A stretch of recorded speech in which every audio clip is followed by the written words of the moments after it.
ప్రియమైన దేవుని బిడ్డలారా, ప్రభునామానికి మహిమ. మీ అందరికీ ప్రభు అయిన యేసుక్రీస్తు నామములో సాయంకాల శుభములు. మీరందరూ సిద్ధంగా ఉన్నారా? ఎస్, మనమంతా మరి సిద్ధపడి ఉన్నాం కనుక లింక్ పంపించిన తర్వాత మనం బైబిల్ స్టడీలోకి వెళ్దాం.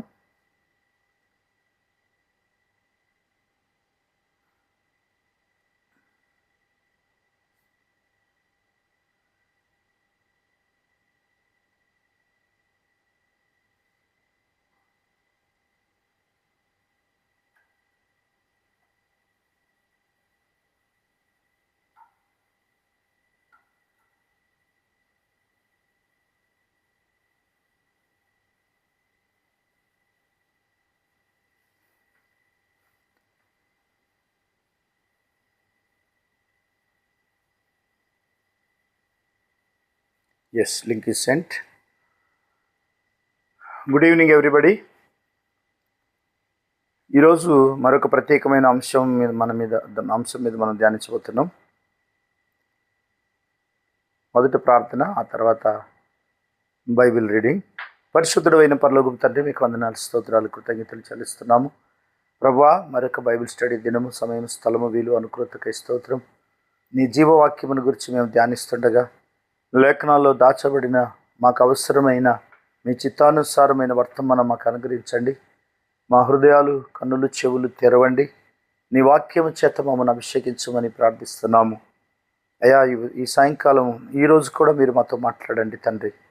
నీ వాక్యము ఎవరు ఆసక్తి కలిగి వింటున్నారో వారు ధన్యులు అని రాయబడిన ప్రకారం తమ చెవిని మూసుకొని వారు శాపగ్రస్తులు అని కూడా రాయబడింది కనుక ప్రభా, ఈ దినమున మీరు మాతో మాట్లాడమని, ఎవరు బలహీనలు కాకుండా వాక్యం మీద గొప్ప ఆసక్తి కలిగి ఉండినట్లు ప్రతి బిడ్డను మీరు దీవించండి. మీరే మాతో మాట్లాడమని యేసుక్రీస్తును నీ నామములో ప్రార్థిస్తున్నాము తండ్రి, ఆమేన్.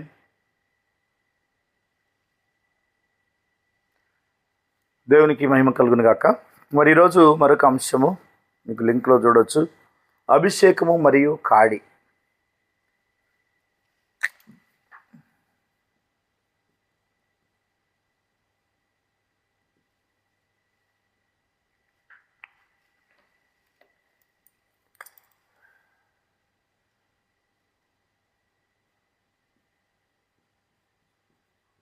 The anointing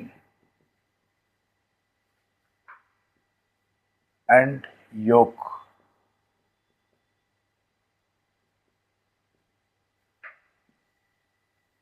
అభిషేకము మరియు కాడి అనే అంశం మీద మనం ఈరోజు ధ్యానించబోతున్నాం. యెషయా గ్రంథము 10వ అధ్యాయం 27వ వచనం.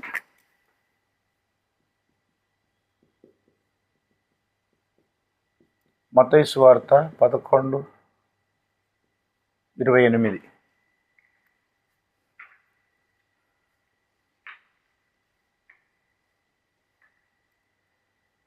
ఆ దినమున నీ భుజం మీద నుండి అతని బరువు తీసివేయబడును, నీ మెడ మీద నుండి అతని కాడి కొట్టివేయబడును, నీవు బలిసినందున ఆ కాడి విరగొట్టబడును. And it shall come to pass in that day that his burden shall be taken away from off thy shoulder, and his yoke from off thy neck, and the yoke shall be destroyed because of the anointing. అలాగే మత్తయి సువార్తలో 11:28 కూడా ఒకసారి చూద్దాం. మత్తయి సువార్త 11వ అధ్యాయం 28వ వచనం.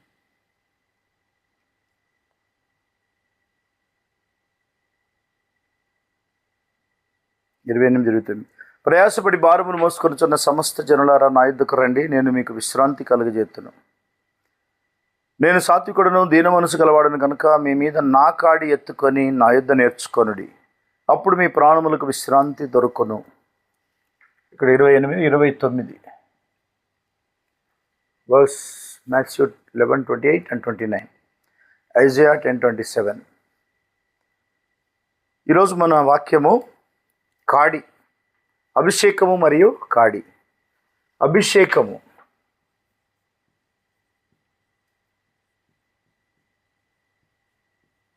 మరియు కాడి. ఈ అంశము చాలా అద్భుతమైన అంశము. మనకి ఇది చాలా అవసరమైంది. అభిషేకం, anointing. Because of the anointing the yoke shall be destroyed. Because of the anointing the yoke shall be destroyed. నీవు అభిషేకించబడినందున,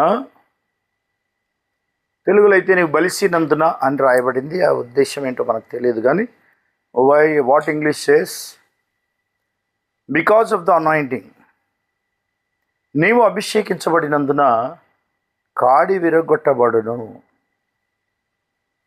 yes, the yoke shall be destroyed because of the anointing.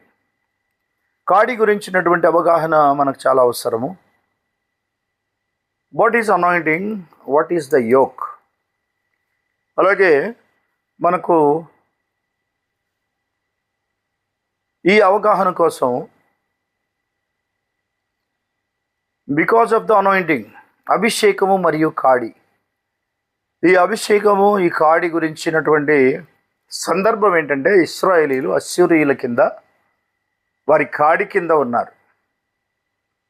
దేవుడే వాళ్ళను దానికి అప్పగించాడు. ఆ విషయం మనకు అదంతా చదివితే 10వ అధ్యాయం, యెషయా గ్రంథము 10వ అధ్యాయం చదివితే మనకు తెలుస్తుంది. మరి ఆ రోజున ఇశ్రాయేలీలు విడుదల కొరకు వాళ్ళు దేవుని దగ్గర ప్రార్థన చేశారు. నిజానికి దేవుడు ఇశ్రాయేలీలను రకరకాల బానిసత్వాలకు అప్పగించుకొస్తున్నాడు. అంటే దేవర్ అండర్ బాండేజెస్. చాలాసార్లు దేవుడు వారిని, మొత్తం వరల్డ్ సూపర్ పవర్స్ మనం గమనిస్తే, మొట్టమొదట ఈజిప్టు, మనకు తెలుసు 430 సంవత్సరాలు వాళ్ళు అక్కడ ఉన్నారు ఇన్ ద బిగినింగ్. అలాగే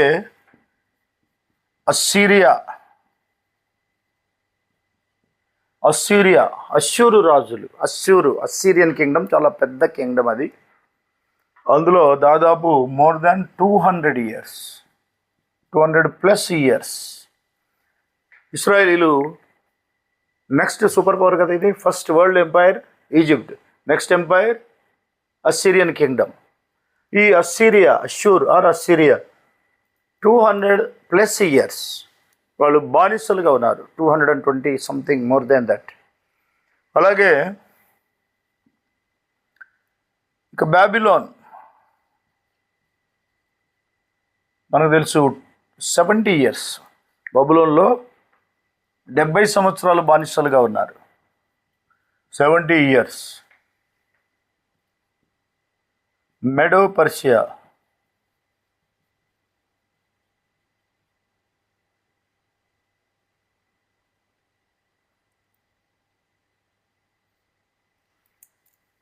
తర్వాత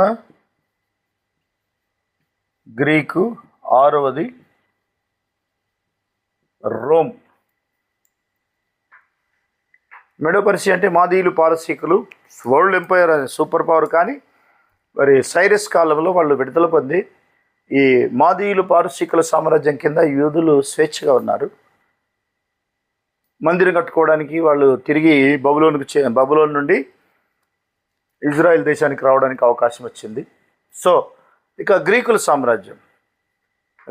సామ్రాజ్యం మనకు తెలుసు. గ్రీకులు కూడా Alexander the great 333 before Christ, 330 BC నుండి 63 BC వరకు మరి ఈ ప్రపంచ సామ్రాజ్యం కొనసాగింది. తర్వాత రోమా సామ్రాజ్యం, అప్పటి నుంచి 64 నుండి వరల్డ్ ఎంపైర్ ఇప్పటి వరకు, అంటే 1500 వరకు. ఆ తర్వాత కూడా మరి అంత్య దినములలో యాంటిక్రైస్ట్ కింగ్డమ్, రోమన్ కింగ్డమ్ రాబోతుంది. అది ఒక 7 years ఉండబోతుంది. అప్పుడు కూడా యూదులు వాళ్ళ కింద బానిసలుగానే ఉండాలి.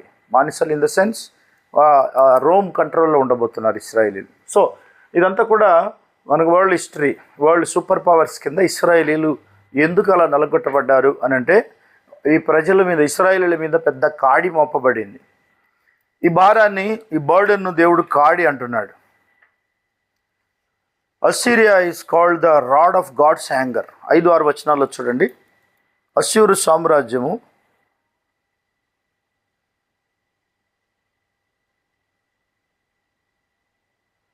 యెషయా గ్రంథము 10వ అధ్యాయం 5 వచనం. ఐజయా 10:5. అశ్షూరీయులకు శ్రమ, వారు నా కోపమునకు సాధనమైన దండము, నా దుడ్డుకర్ర, నా ఉగ్రత వారి చేతిలో ఉన్నది. భక్తిహీనులకు జనముల మీదికి నేను వారిని పంపెదను. దోపుడు సొమ్ము దోచుకొనుటకు, కొల్లబెట్టుటకును, వీధులను త్రొక్కించుటకును నా ఉగ్రతకు పాత్రలకు జనులను గూర్చి వారికి ఆజ్ఞాపించెదను. ఇశ్రాయేలీల గురించి చూడండి. Assyria is called the rod of God's anger. దేవుని యొక్క దుడ్డుకర్ర, కోపం అనే దుడ్డుకర్ర, కోపమునకు సాధనమైన ఒక దుడ్డుకర్ర అన్నాడు. తర్వాత ఎట్లాగో దేవుడు తన ప్రజల మీదకి వచ్చినటువంటి వారిని శిక్షిస్తాడు కదా.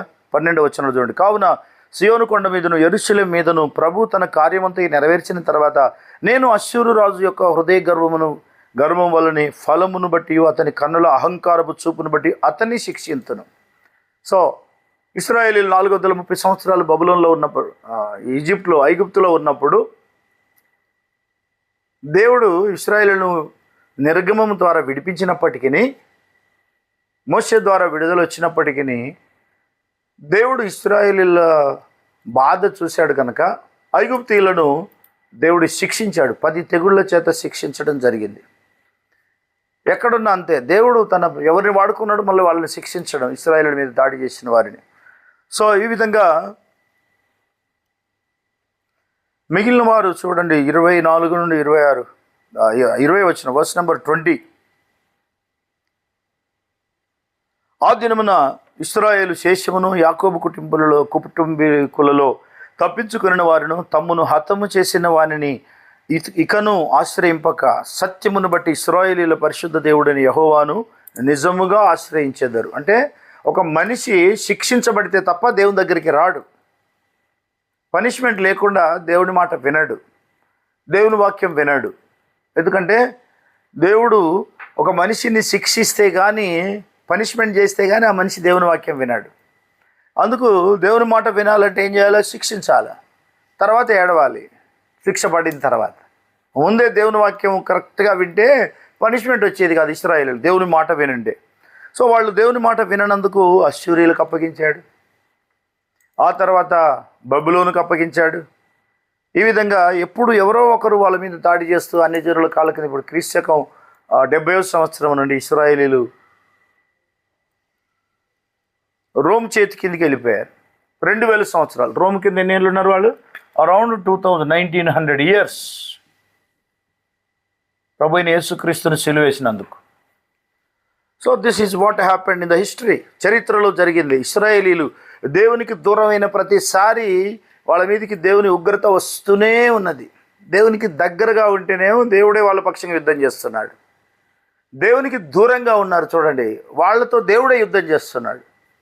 మీకు ఆ విషయం దేవుడు ముందే చెప్పాడు. యెషయా గ్రంథం 63వ అధ్యాయం 10వ వచనంలో 63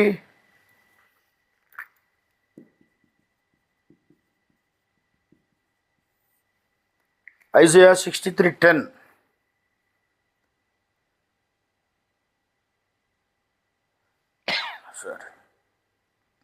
ఆయనను వారు తిరుగుబాటు చేసి ఆయన పరిశుద్ధాత్మను దుఃఖింపజేయగా ఆయన వారికి విరోధి ఆయను, తానే వారితో యుద్ధము చేశాను. ఇది ఇశ్రాయేలీయుల పక్షంగా ప్రతిసారి జరిగేదే. ఇశ్రాయేలీయులే కాదు, పాత నిబంధనలో ఉన్న యెహోవాయే, కొత్త నిబంధనలో ఉన్న యేసుక్రీస్తు. God was manifest in the flesh, 1 Timothy 3:16 ప్రకారం. కాబట్టి దేవుడు ఇశ్రాయేలీయులను శిక్షించడానికి కారణము దేవుని కోపం కాదు, ఇశ్రాయేలీల ప్రవర్తన. అంటే వాళ్ళు దేవునికి లోపడలేదు, దేవుని మాట వినడం లేదు. ప్రతిసారి పేరుకేమో దేవుని ప్రజలు, పేరుకేమో దేవుడు ఏర్పరుచుకున్న ప్రజలు, కానీ వాళ్ళు దేవుని మాట వినడం లేదు, ఆయన మాటకు లోబడలేదు. చూడండి, ఆయనను వారు తిరుగుబాటు చేసి ఆయన పరిశుద్ధాత్మను దుఃఖపరిచారట. అప్పుడు ఆయన వారికి విరోధి అయి వారితో దేవుడే యుద్ధం చేయడం మొదలుపెట్టాడు. Who will stand before God? దేవుడే మనుషులతో యుద్ధం చేస్తే మనుషులు ఎక్కడ నిలబడతారు? కాబట్టి ఇశ్రాయేలీలు వారి మీద ఒక కాడి ఉన్నది, బరువైన కాడి మోపబడింది. అయితే దేవుడు మరి కాడి మోపినప్పుడు ఇశ్రాయేలీలు విజ్ఞాపన చేస్తారు, భయపడి ఏడ్చి తుడిచి అవన్నీ చేస్తారు కదా. 24 నుండి 26 వచనాలు చూడండి. యెషయా గ్రంథము 10వ అధ్యాయం, ఐజయా 10:24. ప్రభువును సైన్యములకు అధిపతి యెహోవా ఇలాగు సెలవిస్తున్నాడు, సియోనులో నివసించుచున్న నా జనులారా, ఐగుప్తీయులు చేసినట్టు అశ్షూరు కర్రతో నిన్ను కొట్టి నీ మీద తన దండము ఎత్తినను వానికి భయపడకము. ఇకను కొద్ది కాలమైన తర్వాత నా కోపము చల్లారును, వారిని నాశనం చేయుటకు నా ఉగ్రత తిరుగును. ఓరేబు బండ మీద మిద్యానును హతము చేసినట్లు సైన్యములకు అధిపతి యెహోవా తన కొరడాలను వాని మీద ఆడించును. ఆయన దండము సముద్రం వరకు వచ్చును. ఐగుప్తీయులు దండమెత్తినట్లు ఆయన దానిని ఎత్తును. ఆ దినమున నీ భుజం మీద నుండి అతని బరువు తీసివేయబడును. అంటే అశ్షూరీయుల కాడి ఇశ్రాయేలీల భుజం మీద నుండి తీసివేయబడుతుంది. నీ మెడ మీద నుండి అతని కాడి కొట్టివేయబడును. నీవు బలిసినందున ఆ కాడి విరగొట్టబడును. నువ్వు బలిసినందున, బికాస్ ఆఫ్ ద అనాయింటింగ్, నీవు కనుక అభిషేకించబడితే ఆ కాడి విరగొట్టబడుతుంది. ఇది అక్కడ జరిగింది. ఇశ్రాయేలీలు అశ్షూరీయులు, అస్సీరియన్ కింగ్డమ్. బబులోనుకు 70 సంవత్సరాలు అయితే అశ్షూరుకు 220 కంటే ఎక్కువ సంవత్సరాలు వాళ్ళు బానిసలుగా ఉండాల్సి వచ్చింది. So it was long journey కదా, లాంగ్ పనిష్మెంట్, చాలా సంవత్సరాల శిక్ష. ఐగుప్తులో 430 సంవత్సరాలు ఉన్నారు ఫర్ నో రీజన్. అబ్రహాము అవిధేయత వల్ల. అబ్రహాము నాకు పిల్లలు లేరు కదా, నువ్వేమిస్తే ఏం లాభం అన్న మాటకు శిక్ష పడింది. 430 ఏళ్ళు ఇశ్రాయేలీలు అక్కడ బానిసలుగా ఉన్నారు. చూడండి, మరి మన తండ్రి అయిన అబ్రహాం అప్పుడు తెలియక ఏదో మాట్లాడుంటాడు. విశ్వాసానికి ఒక మూల పితరుడుగా నిలబెట్టబడిన వ్యక్తి అవిశ్వాసానికి వెళ్ళిపోతే ఇంకా విశ్వాసం ఎక్కడ నిలబడుతుంది? అందుకే దేవుడు ఆ పనిష్మెంట్, అవిశ్వాసికి పనిష్మెంట్ పడుతుందని చెప్పడానికి ఇది రుజువుగా ఉంది. So it was history. తర్వాత ఇప్పుడు కాడి విరగొట్టబడేది ఎప్పుడు? చూడండి, ఇశ్రాయేలీల మీద ఆ దినమున నీవు బలిసినందున నీ భుజం మీద నుండి అతని బరువు తీసివేయబడును, నీ మెడ మీద నుండి అతని కాడి కొట్టివేయబడును. Because of the anointing. నీవు గనుక అభిషేకించబడితే, అది ఇక్కడ సబ్జెక్టు. నీవు అభిషేకించబడాలా, నీకు అభిషేకం పొందే అవకాశం ఉంది. దేవుని వాక్యానికి లోబడితే మనకు అభిషేకం వస్తుంది. మరి దేవుని వాక్యం వినేటప్పుడు మనం చాలా జాగ్రత్తగా వినాలి. ఇటు అటు చూడకూడదు, మొబైల్ చూడొద్దు, లేదా న్యూస్ వినొద్దు, లేదా ఇంకా ఏదైనా వరల్డ్ సంబంధమైంది ఏది తినొద్దు, తాగొద్దు, ఏమీ చేయొద్దండి. వాక్యం వినేటప్పుడు నీ నోరు కూడా ఆడించొద్దు. నీ చెవులు కళ్ళే పనిచేయాలి, హృదయం పనిచేయాలి, వాక్యం వైపు చూడాలి కదా. కాబట్టి so God will make life easier. దేవుడు జీవితాన్ని సులువు చేస్తాడు. ఎప్పుడంటే కాడి విరగొట్టబడుతుంది, దానికి కూడా ఒక టైం ఉంది. There is a time. ఇప్పుడు నీవు అభిషేకించబడినందున, నీవు అభిషేకించబడితే నీ కాడి విరగొట్టబడుతుంది. Burden, shoulder, yoke, neck, anointing oil, అభిషేక తైలం మన మీద ఉంచబడుతుంది.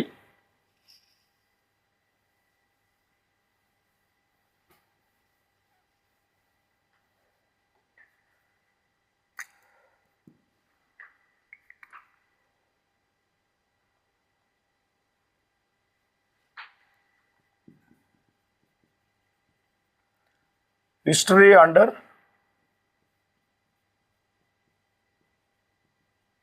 అస్సీరియా లేదా అస్సీరియన్ యోక్.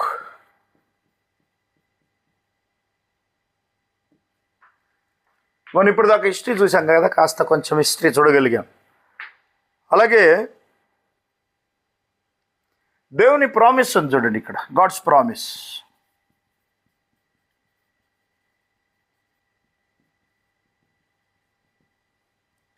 ఇక్కడ అనాయింటింగ్ ఉన్నది. ఇది 10:27లో యోక్ను, బ్రేకింగ్ ఆఫ్ యోక్.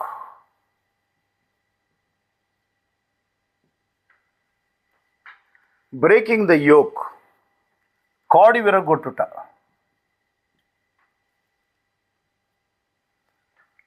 నీవు అభిషేకించబడినందున కాడి విరగొట్టబడును.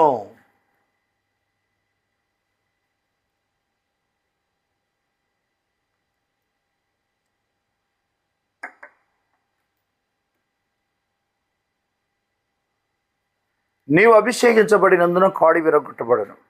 So because of the anointing కాడి విరిగిపోతుంది. నీవు అభిషేకించబడాలి.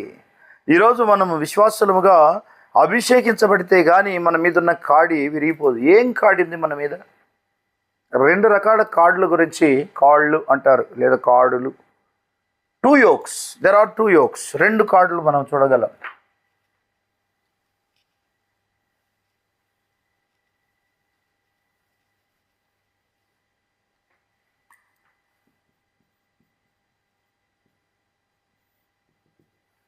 ఒకటి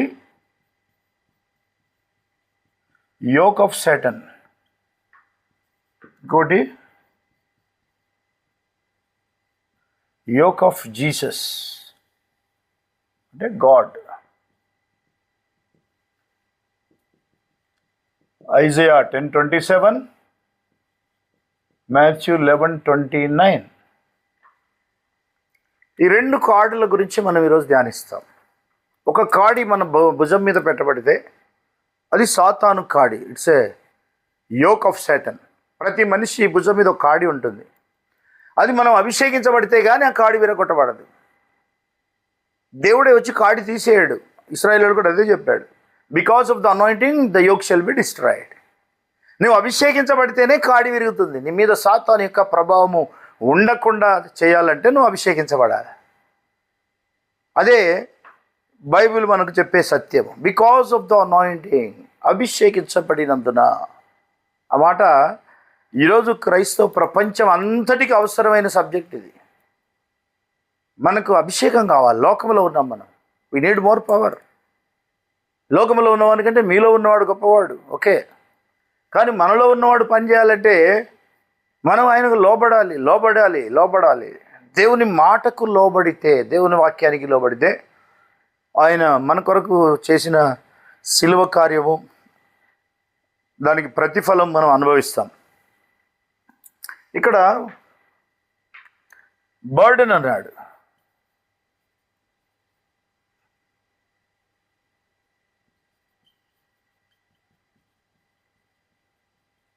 షోల్డర్ మీద బర్డెన్.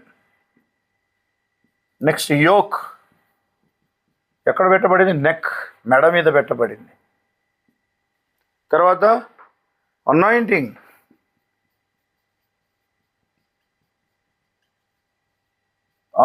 ఆయిల్ అనుకోండి.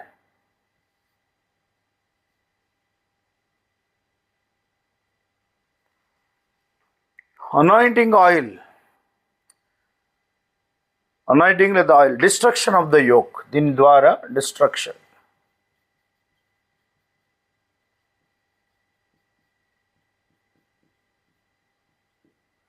కాడి విరిగిపోవడం.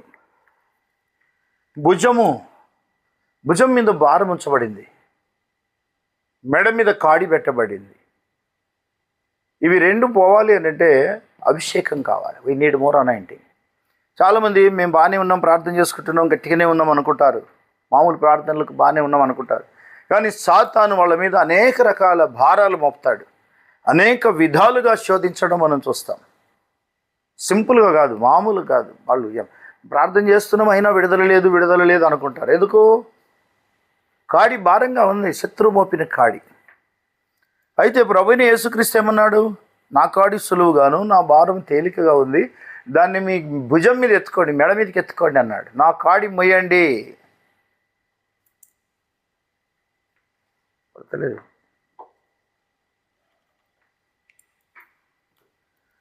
చూడండి, ఇక్కడ మనకు కావాల్సింది అభిషేకం. Yes, the fatness, richness of the spirit. The yoke shall be destroyed because of the anointing. ఈ మాట మనం పదే ధ్యానించాలి. ఎందుకంటే బైబిల్ చెప్తుంది, దీన్ని మీరు ఎప్పుడు ఇగ్నోర్ చేయొద్దు. ఈ కాన్సెప్ట్ పక్కకు పెట్టొద్దు. విశ్వాసులు కావచ్చు, సేవకులు కావచ్చు, చిన్నపిల్లలు కావచ్చు, పెద్దవాళ్ళు కావచ్చు, అనుభవం ఉన్నవాళ్ళు కావచ్చు, అనుభవం లేని వాళ్ళు కావచ్చు, ఎవరికైనా ఒకటే నియమం. మన మీద కాడి ఉన్నదా లేదా అనేది ఒక సమస్య. ఎందుకంటే కాడి ఎప్పుడు కూడా it's an instrument to control. మెడ మీద కాడి ఎప్పుడు ఎత్తుతారు? కొంతమందికి కాడి ఎత్తుతారు. ఇరిమియా మెడ మీద కాడి ఎత్తారు, ఇనుప కాడి. ఎందుకంటే ఆయనను కంట్రోల్ చేయాలి, ఆయన పట్టుకోవడానికి. అలాగే ఈ కాడి మెడ మీద భారంగా ఉన్నప్పుడు మనిషి జీవితం కూడా కష్టంగా ఉంటుంది, హ్యాపీగా ఉండదు. ఎంత భక్తి చేసినా భక్తిలో ఏమి టేస్ట్ అనిపించదు. ఎందుకంటే కాడి మోస్తున్నాం, ఒకవైపు భారంగా సాగుతుంది జీవితం, అడుగు తీసి అడుగేయలేని పరిస్థితి. రోజుకు ఒక సమస్య, రోజుకు ఒక కొత్త సమస్య. డైలీ పొద్దున్న లేస్తే ఏ సమస్య వస్తుందో తెలియదు. వాటిని మళ్ళీ ప్రతిరోజు ఏ రోజుకి ఆ రోజే. Anointing can destroy the power of devil. అలాగే ఇక్కడ కాడి భారాన్ని, కష్టాన్ని సూచిస్తుంది, భారంగా జీవితం కొనసాగించడం. అయితే దానికి ఈ కాడి కిందకి వస్తేనే సబ్మిషన్ అయిపోతాం. కాడి కిందకి వచ్చినప్పుడు ఇంకా అది ఎటు పోలేదు, దాన్ని కాడి కింద కట్టేస్తాడు. అది నడిచిపోవాల్సిందే, భారంతో జీవితం కొనసాగించాల్సిందే, కంట్రోల్ చేయబడడం అన్నమాట. దేవుడు ఇశ్రాయేలీయులను ఆ యొక్క అష్షూరీయుల కాడి కిందికి తీసుకొచ్చాడు. అంటే it was a punishment to Israelites. వాళ్ళు దేవుని మాటకు లోబడినందుకు శిక్ష పడింది. ఎటు లేదు, ఆధారం లేదు, జీవితం సరిగా లేదు, సరైన భోజనము సరైన, ఎందుకంటే ఒక బానిసలుగా ఉన్నప్పుడు ఏవి సరిగా కంట్రోల్, అన్నీ రావు, సమృద్ధిగా ఉండవు. నో సమృద్ధి, no plenty of anything else, only slavery, బానిసత్వం తప్ప ఏమి ఉండదు. ఎంత చేసినా బానిసత్వమే కనబడుతుంది. సో ఆ బాండేజ్ నుంచి, ఆ డామినేషన్ నుంచి, ఆ స్లేవరీ నుంచి, ఆ కంట్రోల్ నుండి బయటికి రావాలంటే దేవుడు ఒక్కడే. Only God can control, God can deliver. ఎందుకంటే 10-20 ఏళ్ళు చెప్పాడు, మీ భుజం మీద నుండి కాడి తీసేస్తానని దేవుని వాగ్దానం అది. God's promise is there.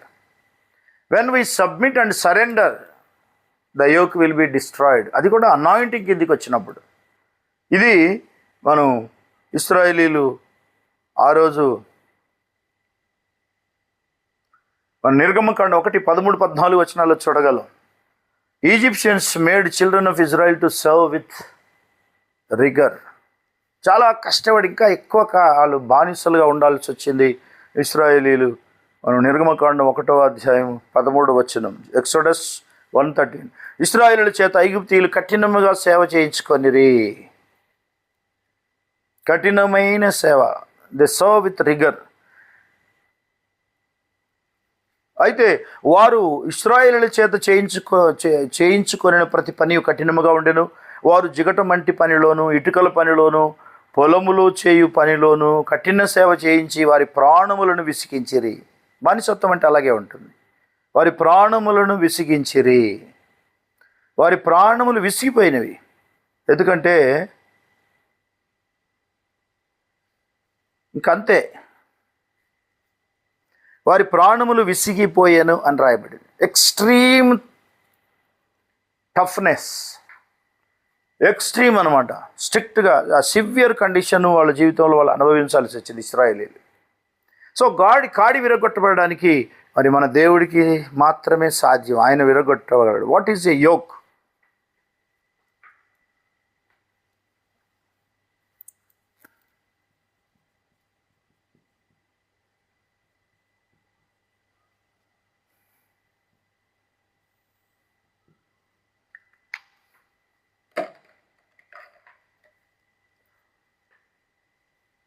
So yoke, కాడి అనేది మనం గమనిస్తున్నాం, ఇది ఒక భారము, ఇది ఒక శిక్ష, ఇది ఒక పనిష్మెంట్ లాగా వాళ్ళు అనుభవిస్తున్నారు. ఆ రోజు ఇశ్రాయేలీయులు నిర్గమకాండంలో కూడా మనం చూడొచ్చు.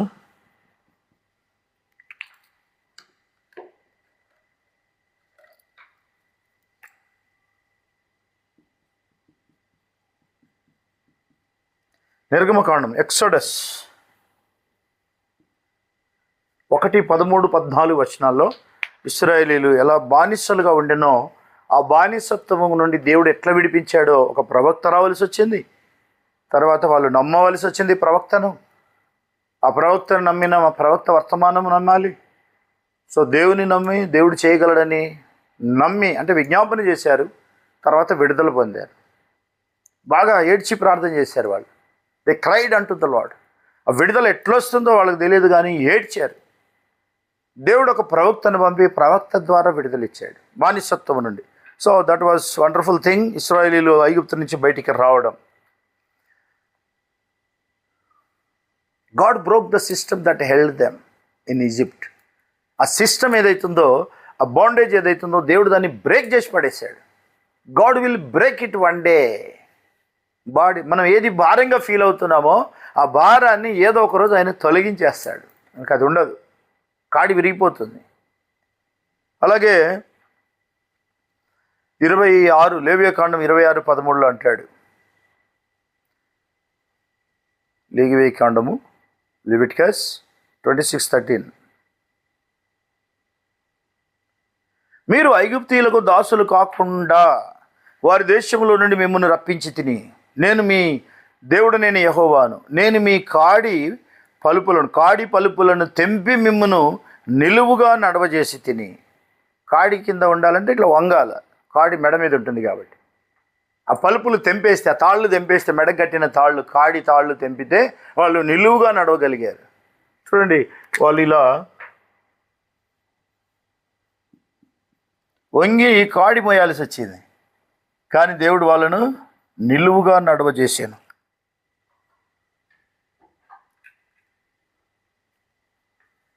Sorry for the disturbance.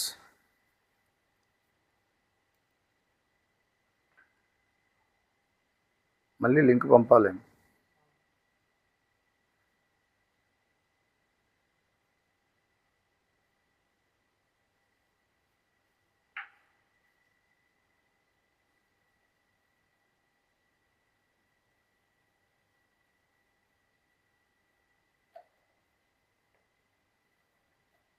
అట్లా ఆపొద్దు ఇప్పటి నుంచి.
కొంత డిస్టర్బెన్స్ అయింది. Sorry for the disturbance. Some times happens. కొన్నిసార్లు అలా జరుగుతుంది. ఇక్కడ ఇశ్రాయేలీలు కాడి గురించి మనం ధ్యానిస్తున్నాం. Yoke, anointing and yoke. చూడండి, the anointing and the yoke, అభిషేకము మరియు కాడి. ఇశ్రాయేలీలు ఐగుప్తీయులు కింద కొంతకాలం ఉన్నారు, తర్వాత అశ్షూరీయుల కింద. ఇది 10వ అధ్యాయం, యెషయా గ్రంథం 10వ అధ్యాయము. ఈ 10వ అధ్యాయంలో ఇశ్రాయేలీలు అశ్షూరు సామ్రాజ్యంలో, అశ్షూరు కింగ్ రాజు కింద దేవుని యొక్క పనిష్మెంట్ వాళ్ళ మీదకి వచ్చింది. మనకు తెలుసు, ఒక్కొక్క సామ్రాజ్యము అలా ఐగుప్తు, అశ్షూరు, బబులోను, మెడో పర్షియా, గ్రీకు, రోమా సామ్రాజ్యాలు. దాదాపుగా ప్రతి సామ్రాజ్యం కింద, ప్రతి వరల్డ్ సూపర్ పవర్ కింద ఇశ్రాయేలీలు బానిసలుగా ఉన్నారు. ఎందుకంటే వాళ్ళు దేవుని మాటకు లోబడలేదు, వాళ్ళు దేవుని మాట విననందు వలన.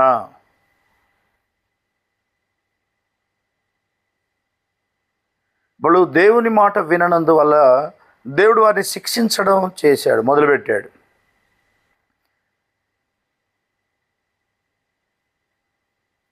God started punishing. అంటే ప్రతిసారి కూడా, ఫస్ట్ టైం అయితే ఐగుప్తులో ఉన్నారు, ఐగుప్తులో మరి ఫర్ నో రీజన్ వాళ్ళు శిక్షించబడ్డారు. కానీ అబ్రహాము యొక్క కారణాన్ని బట్టి, అబ్రహాము మరి నాకు పిల్లలు ఎందుకు ఇవ్వలేదన్న ఒక కారణం చేత, అన్ని ఇచ్చావు కానీ నాకు సంతానం ఇవ్వలేదు అన్నందుకు దేవుడు కావాలంటే చూడు అని చెప్పి నక్షత్రాలను లెక్కించి ఇసుక రేణువులను కూడా లెక్క పెట్టమని చెప్పాడు. అంత సంతానం నీకు ఇస్తాను, కానీ నీ సంతానం పరాయి దేశంలో బానిసలుగా ఉంటారని చెప్పాడు. కాబట్టి ఆ విధంగా కొంత శిక్షకు పాత్రలయ్యారు. అంటే మూలపితరుడైన అబ్రహామే దేవుని యొక్క వాగ్దానం విషయంలో లేదా దేవుని కార్యం విషయంలో ఆయన కొంత అనుమానించాడు, సంకోచించాడు. ఏం లాభము, నిరాశ కలిగింది. సో విశ్వాసాన్ని స్థాపించే వారి ద్వారా నిరాశ నిస్పృహలు ఉండడానికి వీలేదు. ఒకవేళ నీ ద్వారా దేవుడు విశ్వాసాన్ని స్థాపించాలనుకుంటే నీలో నిరాశ నిస్పృహలు ఉండడానికి వీలేదు. ఎట్టి పరిస్థితులు ఏవైనా సరే, don't care, God will take care. So ఆ విధంగా ఇశ్రాయేలీలు బానిసలుగా ఉన్నారు. అదొక చరిత్ర. ప్రతి సామ్రాజ్యము అస్సిరియా కింద దాదాపు 220 సంవత్సరాలు వాళ్ళు బానిసలుగా ఉన్నారు. ఆ తర్వాత బబులోన్లో ఒక 70 సంవత్సరాలు ఈ యూదులు, వాళ్ళేమి ఇశ్రాయేలీలు, వీళ్ళు యూదులు, నార్త్ సౌత్ కింగ్డమ్ కదా. అలా south Kingdom, southern Kingdom 70 years బానిసలుగా. తర్వాత మరి సైరస్ కాలంలో వాళ్ళకి విడుదల వచ్చింది, మందిరం కట్టుకున్నారు, తమ స్వదేశానికి వచ్చారు. తర్వాత గ్రీకు సామ్రాజ్యం వాళ్ళ మీదకి వచ్చింది. ఆ తర్వాత రోమా సామ్రాజ్యం, రోమా 64 BC నుండి రోమా సామ్రాజ్యం కొనసాగింది. ఆ తర్వాత కూడా AD 70లో బానిసలుగా, అంటే ప్రపంచంలోని అన్ని మూలలకు ఇశ్రాయేలు చెదరగొట్టబడ్డారు. క్రీస్తుకు 70 సంవత్సరం నుండి మరి అద్భుతం అంటే వాళ్ళకేం అద్భుతం కాదు, వాళ్ళు తప్పక దేవుని శిక్షను అనుభవించాల్సి వచ్చింది.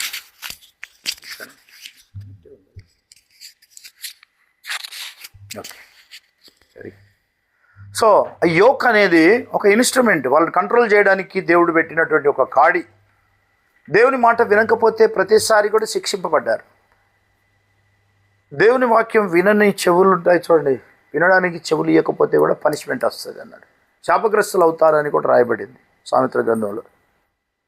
సో ఇక్కడ ఆ కాడి కింద ఎంతకాలం ఉంటారు? అయితే దేవుడు ఇశ్రాయేలుకు వాగ్దానం చేశాడు, I will break the yoke, నేను కాడి విరగొట్టేస్తాను.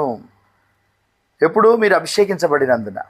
మీరు కనుక నా వైపు తిరిగి అభిషేకం కిందికి వస్తే, because of the anointing the yoke shall be destroyed అని చెప్పాడు కదా.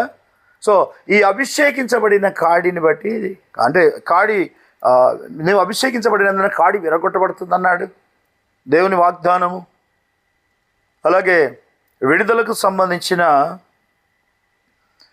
ఇశ్రాయేలీలు నిర్గమకాండం 1:13-14, లేవియకాండం 26:13లో కూడా మనం ఇంతకుముందు చూసాం. దేవుడు వారిని విడుదల ఇస్తాను, మిమ్మల్ని విడిపిస్తానని వాగ్దానం చేశాడు.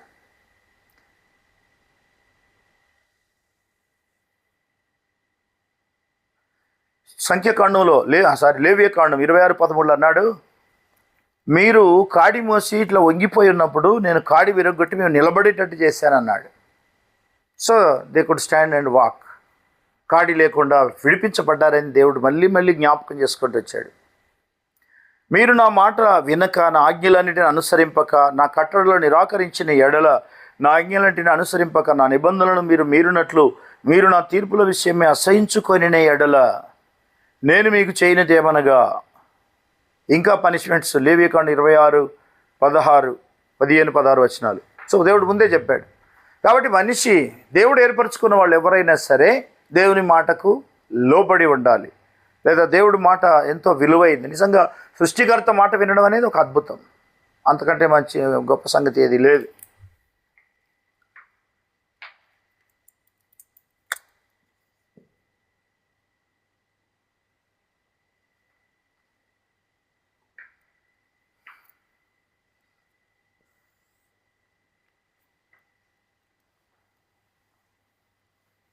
నెక్స్ట్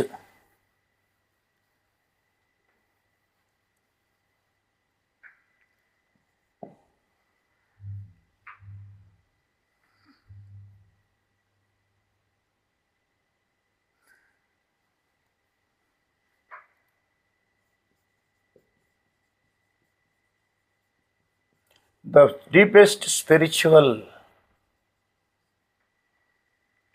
ప్రిన్సిపల్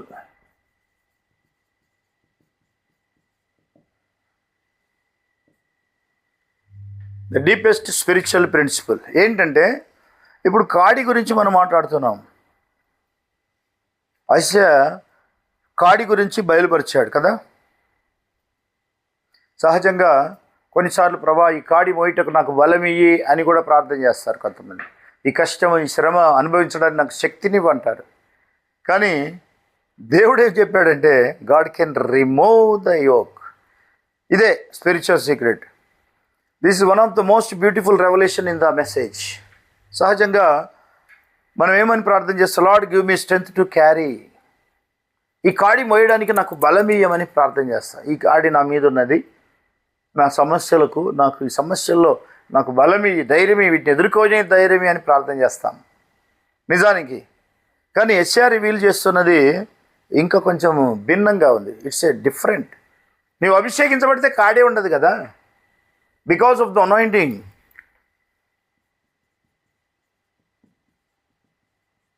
నీవు అభిషేకించబడినందున నీ కాడి విరగొట్టబడును. That is Lord give me strength to carry కాదు. Lord remove this yoke. God can remove what you are trying to carry.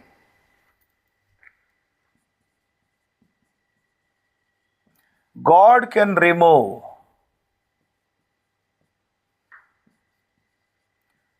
What you are trying to carry.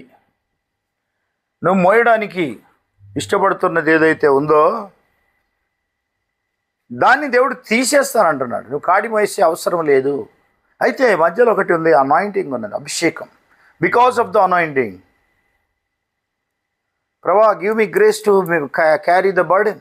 ఈ భారం మోయడానికి నాకు కృపని, బలమి. పౌలు కూడా ప్రార్థన చేశాడు ఏమని, పాల్ ఎక్స్పీరియన్స్ దట్ వీక్నెస్ కదా. 2 కొరింథీ 12:9 పౌలు అన్నాడు, ఇది నా యుద్ధ నుండి తొలగిపోవాలి కదా. అయితే దేవుడు ఏమన్నాడు, ఈ భారం నా యుద్ధ నుండి తీసివేయమన్నాడు, ఈ ముళ్ళు నాకు తొలగించమన్నాడు. ప్రభు ఏమన్నాడు, నా కృప నీకు చాలును అన్నాడు ఆయన. My grace is sufficient for my strength is made perfect in weakness. నీ బలహీనతలో నీకు బలం ఇస్తుంది కదా, పర్ఫెక్ట్. మరి ఇక్కడ power to destroy the yoke producing the burden. మనకు అభిషేకం కావాలి. We need power. యోక్ను డిస్ట్రాయ్ చేయాలి. కాడి విరగొట్టే, భారం తొలగించే, సమస్యలు తొలగించే ఒక కాడిని, సమస్యల నుంచి విడిపించే ఒక అభిషేకాన్ని మనం పొందాలి.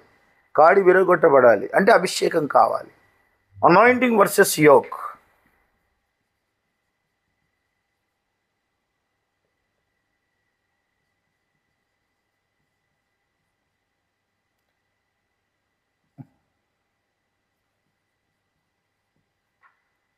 చూడండి, అభిషేకం అంటే కాడి విరగొట్టబడుతుంది.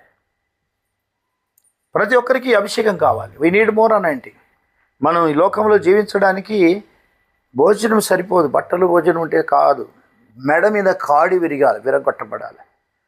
మన మీదకి అభిషేకం రావాలి. Deliverance from the yoke, not strength to bear the yoke. కాడి మోయడానికి కృప కాదు మనకు కావాల్సింది, కాడి విరగొట్టడానికి అభిషేకం కావాలి. చూడండి ఎంత అద్భుతంగా ఉంది. యెషయా చెప్తున్నాడు, I will merely strengthen you under the yoke. I will deal with the yoke itself. కాడితో నేను డీల్ చేస్తానంటున్నాడు దేవుడు. అయితే ఇక్కడ మనము ఇది సాతాను యొక్క కాడి అని మనకు తెలుసు.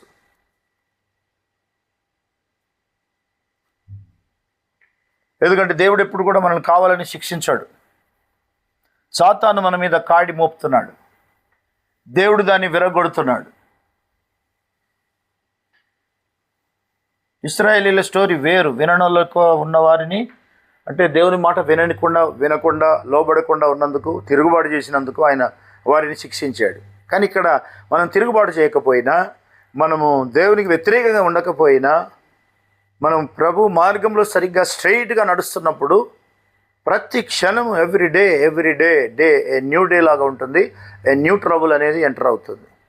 దాని నుంచి విడుదల పొందడానికి మరి మన కాడి విరగొట్టడానికి ఆ రోజు ఇశ్రాయేలీలను because of the anointing yoke shall be destroyed అన్నాడు. అంటే మీరు అభిషేకించబడితే కాడి విరగొట్టబడుతుంది. కానీ కొత్త నిబంధనలో ప్రభు అయిన యేసుక్రీస్తు ఏమంటున్నాడంటే మీరు నా కాడి ఎత్తుకొనుడి అన్నాడు ఆయన. మత్తయి 11:28-30 వరకు చూస్తే కమ్ అన్ టు మీ. 29వ వచనంలో చూస్తే మత్తయి 11:29 మీరు నా కాడి ఎత్తుకొనుడి అప్పుడు మీ కాడి ఇరిగిపోతుంది. నేను సాత్వికుడును దీన మనసు గలవాడును కనుక మీ మీద నా కాడి ఎత్తుకొని నా యుద్ధ నేర్చుకొనుడి అప్పుడు మీ ప్రాణములకు విశ్రాంతి దొరుకును. ఏలైనగా నా కాడి సులువుగాను నా భారం తేలికగాను ఉన్నవి. అశ్వరీయుల కాడి ఇనుప కాడి, యేసుక్రీస్తు కాడి చూడండి. అక్కడ సాతాను కాడి, ఇక్కడ దేవుని కాడి. 2 yokes.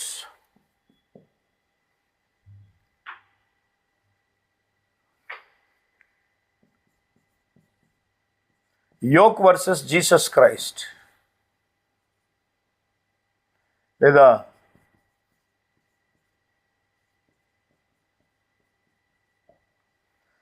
యోక్ యేసుక్రీస్తు యొక్క కాడి, the yoke of Jesus Christ.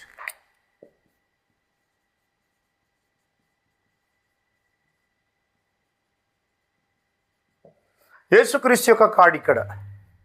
అంతకుముందు సాతాను యొక్క కాడి. సాతాను మనుషుల మీద కాడి మోపుతున్నాడు, బంధించబడిన వారిని ఇంకా బంధిస్తున్నాడు. అంటే అనేక విధాలుగా బంధకాల్లోకి ఉంచుతున్నాడు. Take my yoke upon you. ప్రభు అంటున్నాడు నా కాడి మీరు ఎత్తుకొనుడి.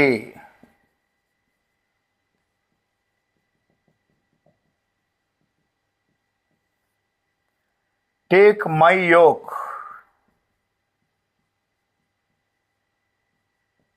Upon you. మీరు నా కాడి ఎత్తుకొనుడి. ఇది యెషయా చెప్పింది. యెషయాలో సహజంగా మనం గమనిస్తే the oppressive yoke is destroyed. అక్కడ వాళ్ళని అణిచివేస్తున్నటువంటి, నాశనం చేస్తున్నటువంటి, బరువు మోపుతున్నటువంటి, భారం పెట్టినటువంటి ఆ కాడి దేవుడు విరగొడతానని చెప్పాడు. ఇక్కడ నా కాడి ఎత్తుకోండి, ఇది చాలా సులువుగా తేలికగా ఉంటుందని. మళ్ళీ ఇక్కడ కూడా కాడే.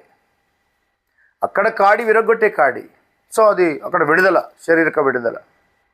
మరి సాతాను ఎత్తే కాడి ఎలా ఉంటుందంటే అది కూడా భారంగా ఉంటుంది. మనిషిని అనగొట్టేస్తుంది, అణిచివేస్తుంది, నలిచివేస్తుంది. So man is oppressed by Satan. ఈ రోజుకు సాతాను తన పని తాను చేస్తూనే ఉన్నాడు. మరి దేవుడు ఇక్కడ ఆయన మరి దేవుడు మనలో పని చేయాలంటే అక్కడ చెప్పాడు కదా అభిషేకం కావాలి. ప్రభువైన యేసుక్రీస్తు ఆ పని చేయడానికే వచ్చాడు. Because there are 2 completely different yokes కదా, complete different yoke. Satan's yoke, God's yoke కదా. ఇక్కడ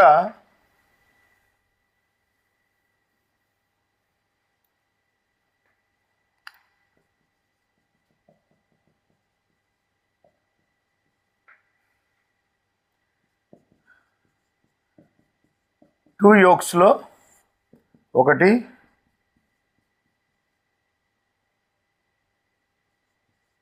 యోక్ ఆఫ్ సాటన్. పెన్ను మారే వరకు రైటింగ్ మారిపోతుంది.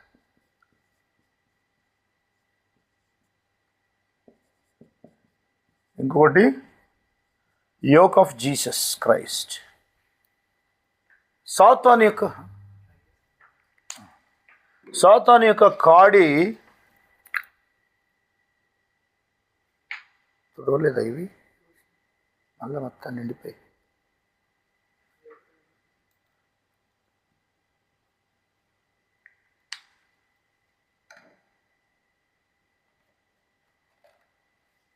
సో ఇక్కడ దేవుని కృప, మహాకృప ఏంటంటే మనకు కొత్త కాడి వచ్చేసింది, సులువైన కాడి మనకు వచ్చేసింది. ఇప్పుడు ఇక్కడ కూడా కాడి ఉన్నది. అయితే ఇది సులువుగాను భారం తేలికగా ఉంటుంది.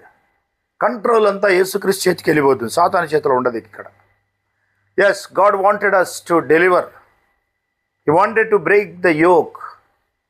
మనుషుల మీద బంధించబడిన వారికి విడుదల అన్నాడు కదా యెషయా గ్రంథంలోను 42 అధ్యాయంలో, ఇక్కడ లూకాసు మత్తయి సువార్త 4 అధ్యాయంలో బంధించబడిన వారికి విడుదల. మరి దేవుడు మనల్ని విడిపించడానికి బాండేజ్, ఫియర్, సిన్, చూడండి సాతానుకు సంబంధించినవి ఈ రెండు మనం సపరేట్గా చూస్తే, రెండు సపరేట్గా ఒక్కొక్క కాడి ఎలా ఉందో,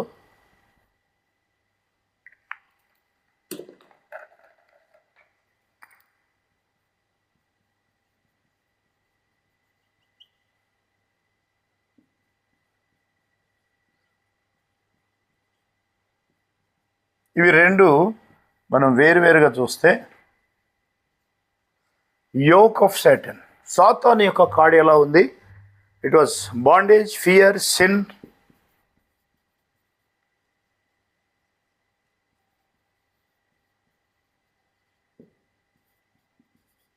సిన్ పాపము, అలాగే కండెమినేషన్, ఆపరేషన్, స్లేవరీ, డెత్.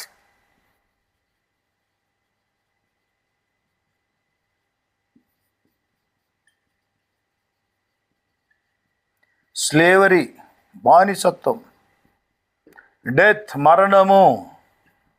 ఇలా లాస్ట్కి ఎక్కడ దాకా తీసుకుపోతుందంటే మనిషి జీవితాన్ని నాశనం చేస్తుంది సాతాను. సాతానుకు ఉన్నటువంటి పరిస్థితి అంటే వాని ప్రభావం అది కాడి. అలాగే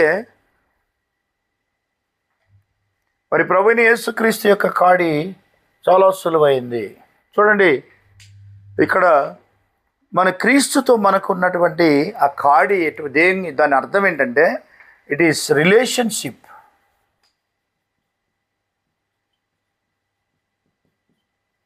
ప్రభువైన యేసుక్రీస్తుతో మనకు దేవునితో మనకు ఒక మంచి సంబంధం.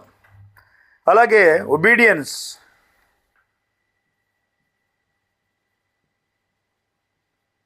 Discipleship,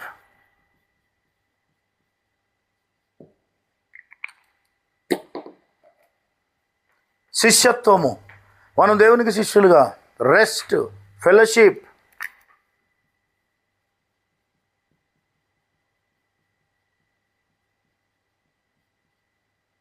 happy life, eternal life, నిత్య జీవము. చూసారా, మనకు ప్రభువైన యేసుక్రీస్తు ద్వారా నిత్య జీవం, సాతాను ద్వారా మరణం, దేవుని ద్వారా నిత్య జీవం. శిలువ ద్వారా మనకు వచ్చింది ఇదే. ప్రభువైన యేసుక్రీస్తు ద్వారా ఈరోజు ప్రపంచానికి బంధించబడిన వారికి విడుదల, చీకట్లో ఉన్న వారికి వెలుగు, మరణంలో ఉన్న వారికి జీవము, ఇంకా విశ్రాంతి. I will give you rest అన్నాడు.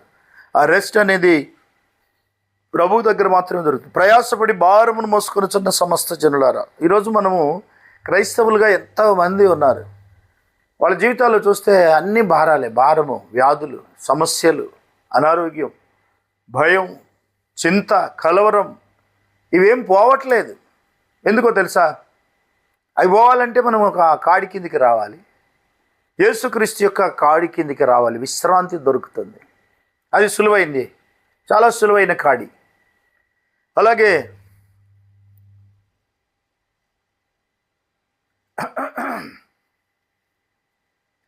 ఆ కాడి, పాత కాడి తీసేసి, సాతాను కాడి తీసేసి యేసుక్రీస్తే తానే ఒక దాన్ని రీప్లేస్ చేస్తున్నాడు. ఆయనే ఒక కంఫర్టబుల్ జోన్గా మారిపోతున్నాడు. కాడి తీసివేయబడిన వ్యక్తి ఎలా ఉంటాడు? చాలా తేలిగ్గా ఉంటాడు, సులువుగా ఉంటాడు, హ్యాపీగా ఉంటాడు. మరి మనం అభిషేకించబడితే ఆ హ్యాపీనెస్ వస్తుంది. ప్రభువైన యేసుక్రీస్తు మన లోపలికి రావడం ఒకటే కాదు, ఆయన మన లోపలికి వచ్చిన తర్వాత మనం ఆయన మాట విన్నప్పుడు, ఆయన ఆత్మ మన లోపలికి వచ్చినప్పుడు, when we are anointed by the Holy Ghost, పరిశుద్ధాత్మతో అభిషేకించబడినప్పుడే ఆ కాడి తొలగిపోతుంది, ఆ కాడి విరిగిపోతుంది. అయితే ఇక్కడ యోక్ ఆఫ్ సిన్, కాడి. చూడండి, సాతాను ప్రపంచాన్ని మొత్తం బంధించేశాడు. బంధించబడిన వారికి విడుదల అన్నాడు దేవుడు. చీకట్లో ఉన్న వారికి వెలుగు. అందరూ పాపంలోను, ప్రతి విధమైన పాపంలో ముంచేశాడు. ద యోక్ ఆఫ్ సిన్, పాపం అనే ఒక కాడి. ఈ కాడి రకరకాలుగా ఉంది. రకరకాల పాపాలతో కూడినటువంటి ఒక కాడి పాపంలోనికి ప్రపంచాన్ని తీసుకెళ్ళాడు. ఇప్పటికి ఎక్కువ ఈరోజు ప్రపంచ పరిస్థితి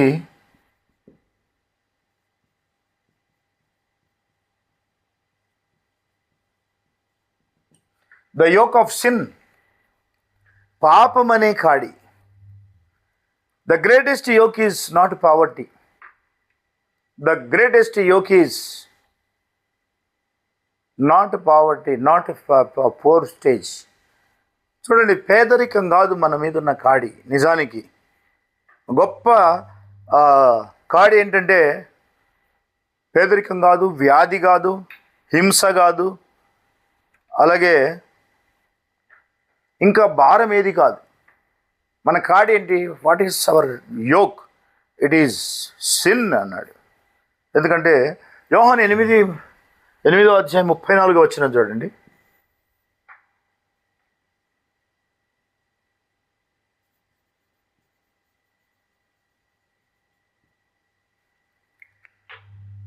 ద గ్రేటెస్ట్ యోక్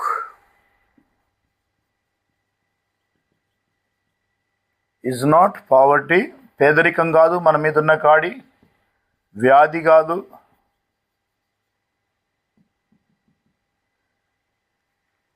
అలాగే హింస కూడా కాదు, పర్సిక్యూషన్ కూడా కాదు.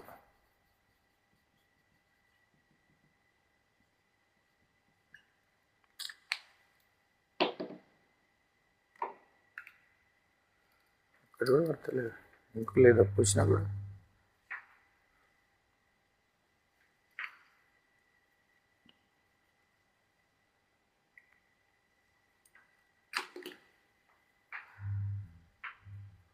సో జాన్ 8:34, యోహాను సువార్త 8వ అధ్యాయం 34వ వచనంలో, whoso ever committed sin is the servant of sin. పాపము చేయవాడు పాపమునకు దాసుడు అన్నాడు. సో పాపమునకు దాసుడు. యోహాను 8:36 అంటున్నాడు, the Son therefore shall make you free, you shall be free indeed. కుమారుడు మిమ్మల్ని స్వతంత్రులుగా చేస్తే మీరు స్వేచ్ఛగా స్వతంత్రులు అయిపోతారు. 36, యేసుక్రీస్తు మనల్ని స్వతంత్రులుగా చేయడానికి వచ్చాడు. ఆ కాడి అనేది తొలగించడానికి వచ్చాడు. ఆయన కాడి మనం ఎత్తుకున్నప్పుడు, ఆయన కాడి అంటే ఆయన పని, ఆయన భారం, ఆయన యందు విశ్వాసము, ఆయన యందు మనము ఆశ్రయం తీసుకున్నాం. Yes, we have taken our yoke is destroyed. యేసుక్రీస్తు ఎప్పుడైతే మన లోపలికి వచ్చాడో వెంటనే సాతాను యొక్క కాడి విరిగిపోతుంది. అయితే ఇక్కడ ఒక కిటుకు ఉన్నది, ఒక లింక్ ఉన్నది. ఏంటంటే యేసుక్రీస్తు ద్వారా మనకు ఫ్రీడమ్ ఉన్నది, స్వేచ్ఛ ఉన్నది. 8:36లో కుమారుడు మనల్ని స్వతంత్రులుగా చేస్తే మన స్వతంత్రులు, మన కాడి జరిగిపోతుంది. పాపం అనే కాడి కానీ, అది సాతాను కాడి కానీ, what ever it may be. ఎందుకంటే మనం కనుక యేసుక్రీస్తు లోపలికి వస్తే, మనం రాగానే ఏం చేయాలి? అభిషేకం కిందికి రావాలి.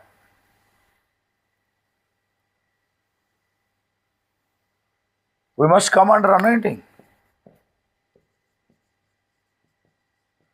What is anointing?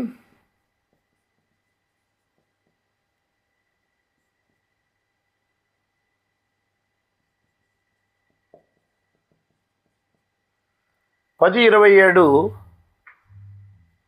కాడి విరగొట్టే అభిషేకం అందులో కనబడుతుంది మనకు, యెషయా 10:27లో. కానీ ఇక్కడ ఇప్పుడు లూకా సువార్త 4:18లో జీసస్ వాజ్ అనాయింటెడ్ అని బైబిల్ చెప్తుంది. యేసుక్రీస్తు అభిషేకించబడ్డాడు. అలాగే అపోస్తల కార్యాలు 10:38, 10:38 పేతురు చెప్తాడు కదా, నజరేయుడైన యేసు పరిశుద్ధాత్మ చేత అభిషేకించబడ్డాడు అని. The anointing was the power. What is anointing? Anointing is power. The power of God through the Spirit of God.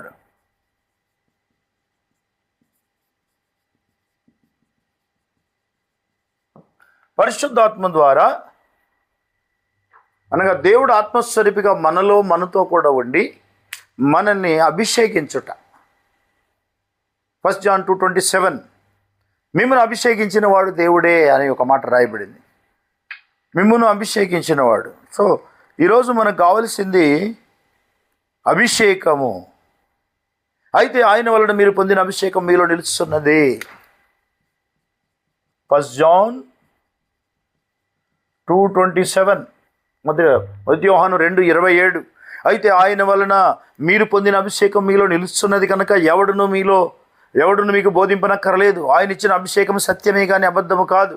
అది అన్నిటిని గురించి మీకు బోధించున్న ప్రకారముగాను ఆయన మీకు బోధించిన ప్రకారముగాను ఆయనలో మీరు నిలుస్తున్నారు. కాడైతే వంగిపోతాం, కానీ ఇక్కడ అభిషేకం వచ్చినప్పుడు నిలబడతాం వంగిపోకుండా. ఎందుకంటే దేవుడు అభిషేకం గురించి మాట్లాడుతున్నాడు. అనాయింటింగ్. ఎప్పుడైతే ప్రభువైన యేసుక్రీస్తు పరిశుద్ధాత్మను పొందుకున్నాడు అప్పుడు పరిచర్యలోకి వచ్చాడు. The moment when he received the Holy Ghost he started his ministry కదా.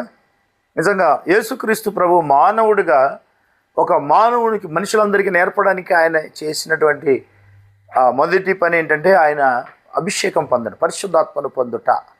Water baptism and holy ghost baptism. ఇప్పుడు Jesus Christ first water baptism జరిగింది. Next holy ghost baptism of holy ghost, పరిశుద్ధాత్మ బాప్తిజం. ఆ తర్వాత మినిస్ట్రీ. ఇవి ప్రభు జీవితంలో జరిగినవి. ఒక మనిషి రక్షణ పొందితే పరిశుద్ధాత్మ బాప్తిస్వం పొందాలి. కాడి విరిగిపోవాలంటే ఇక్కడే జరిగేది. ఈ పరిశుద్ధాత్మ బాప్తిస్వమే కాడి విరగొడుతుంది.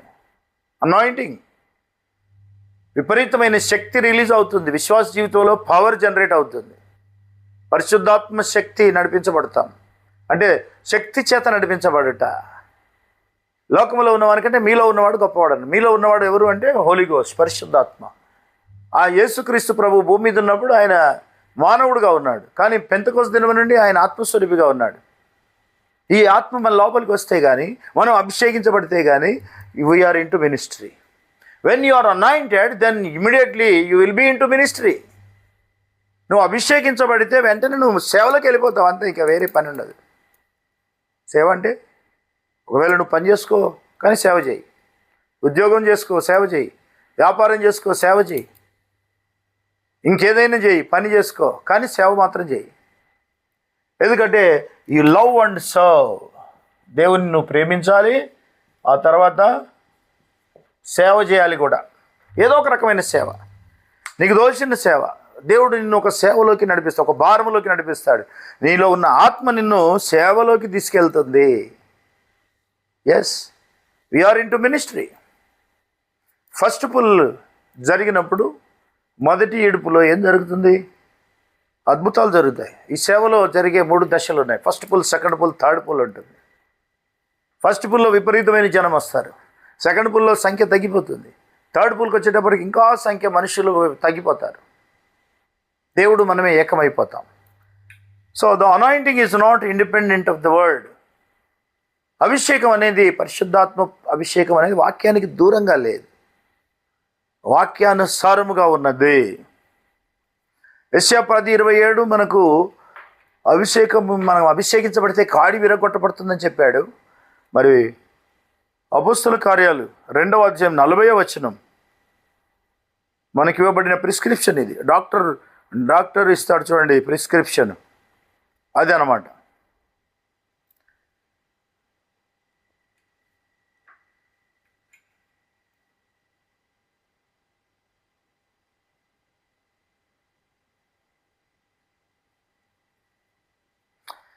అపోస్తలుల కార్యాలు 2:38-39. పేతురు, మీరు మారు మనసు పొంది పాపక్షమాపణ నిమిత్తం ప్రతివాడు యేసుక్రీస్తు నామమున బాప్తిసం పొందుడి, అప్పుడు మీరు పరిశుద్ధాత్మను వరం పొందుదురు.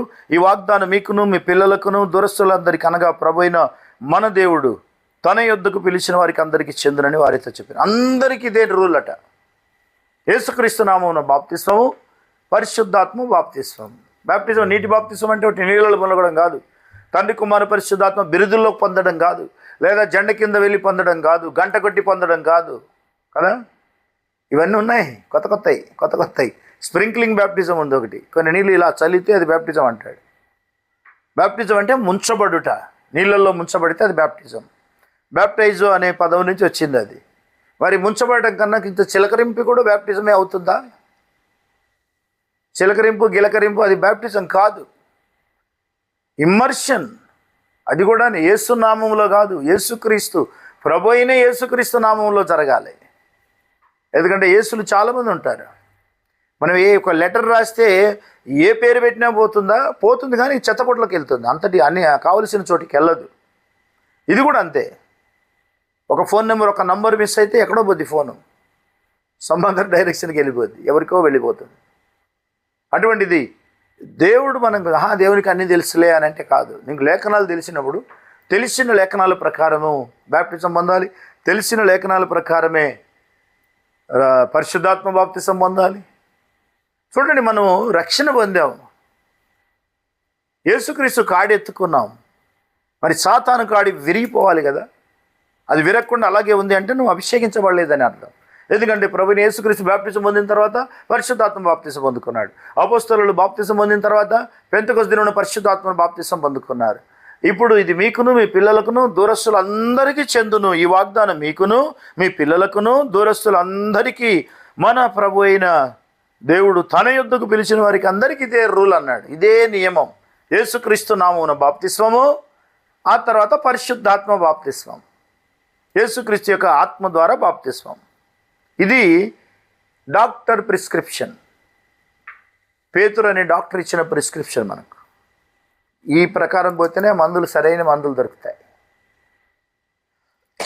దేవునికి స్తోత్రం.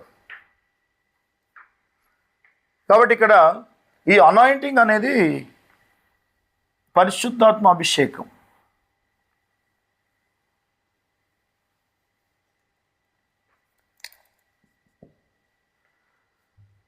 The anointing is not independent of the word.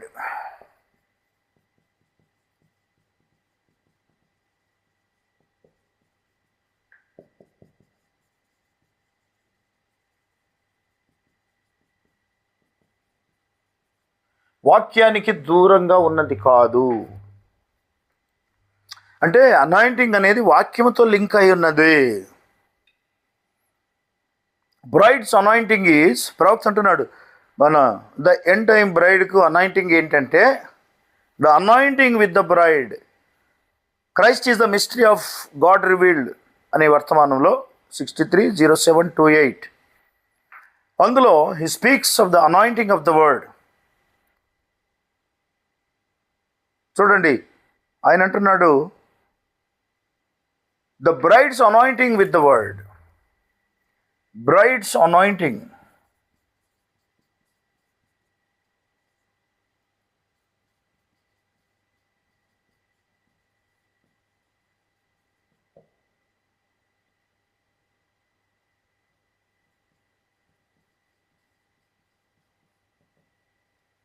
Word అంటే ఇక్కడ రివీల్డ్ వర్డ్, బయలుపరచబడిన ప్రత్యక్షపరచబడిన వాక్యపు అభిషేకముతో మనం ఈరోజు అభిషేకించబడుతున్నాము. దేవుడు తన వాక్కుతో అభిషేకించుట. ఎందుకంటే ఈ నా మాటలు ఆత్మయు జీవమునై ఉన్నవి అన్నాడు కదా. 6:63 యోహాను సువార్త. The word of God is spirit and life. ఆత్మయు జీవమునై ఉన్నవి. Spirit and life, they are the spirit and life. ఆత్మయు జీవము, ఆత్మయు జీవము. యోహాను 6:63 ప్రకారం ప్రభు అన్నాడు, ఈ నా మాటలు ఆత్మయు జీవమునై ఉన్నవి అన్నాడు. అంటే దేవుని వాక్యం ఉన్నదంటే రిసీవ్ చేసుకున్నప్పుడు మనం పరిశుద్ధాత్మను పొందడానికి అన్ని విధాల అర్హత కలిగి ఉంటాము. ఆ వాక్యాన్ని పర్ఫెక్ట్గా రిసీవ్ చేసి దాని ప్రకారం జీవిస్తున్నప్పుడు. The true spiritual anointing does not lead away from God's word. It brings God's word into living expression.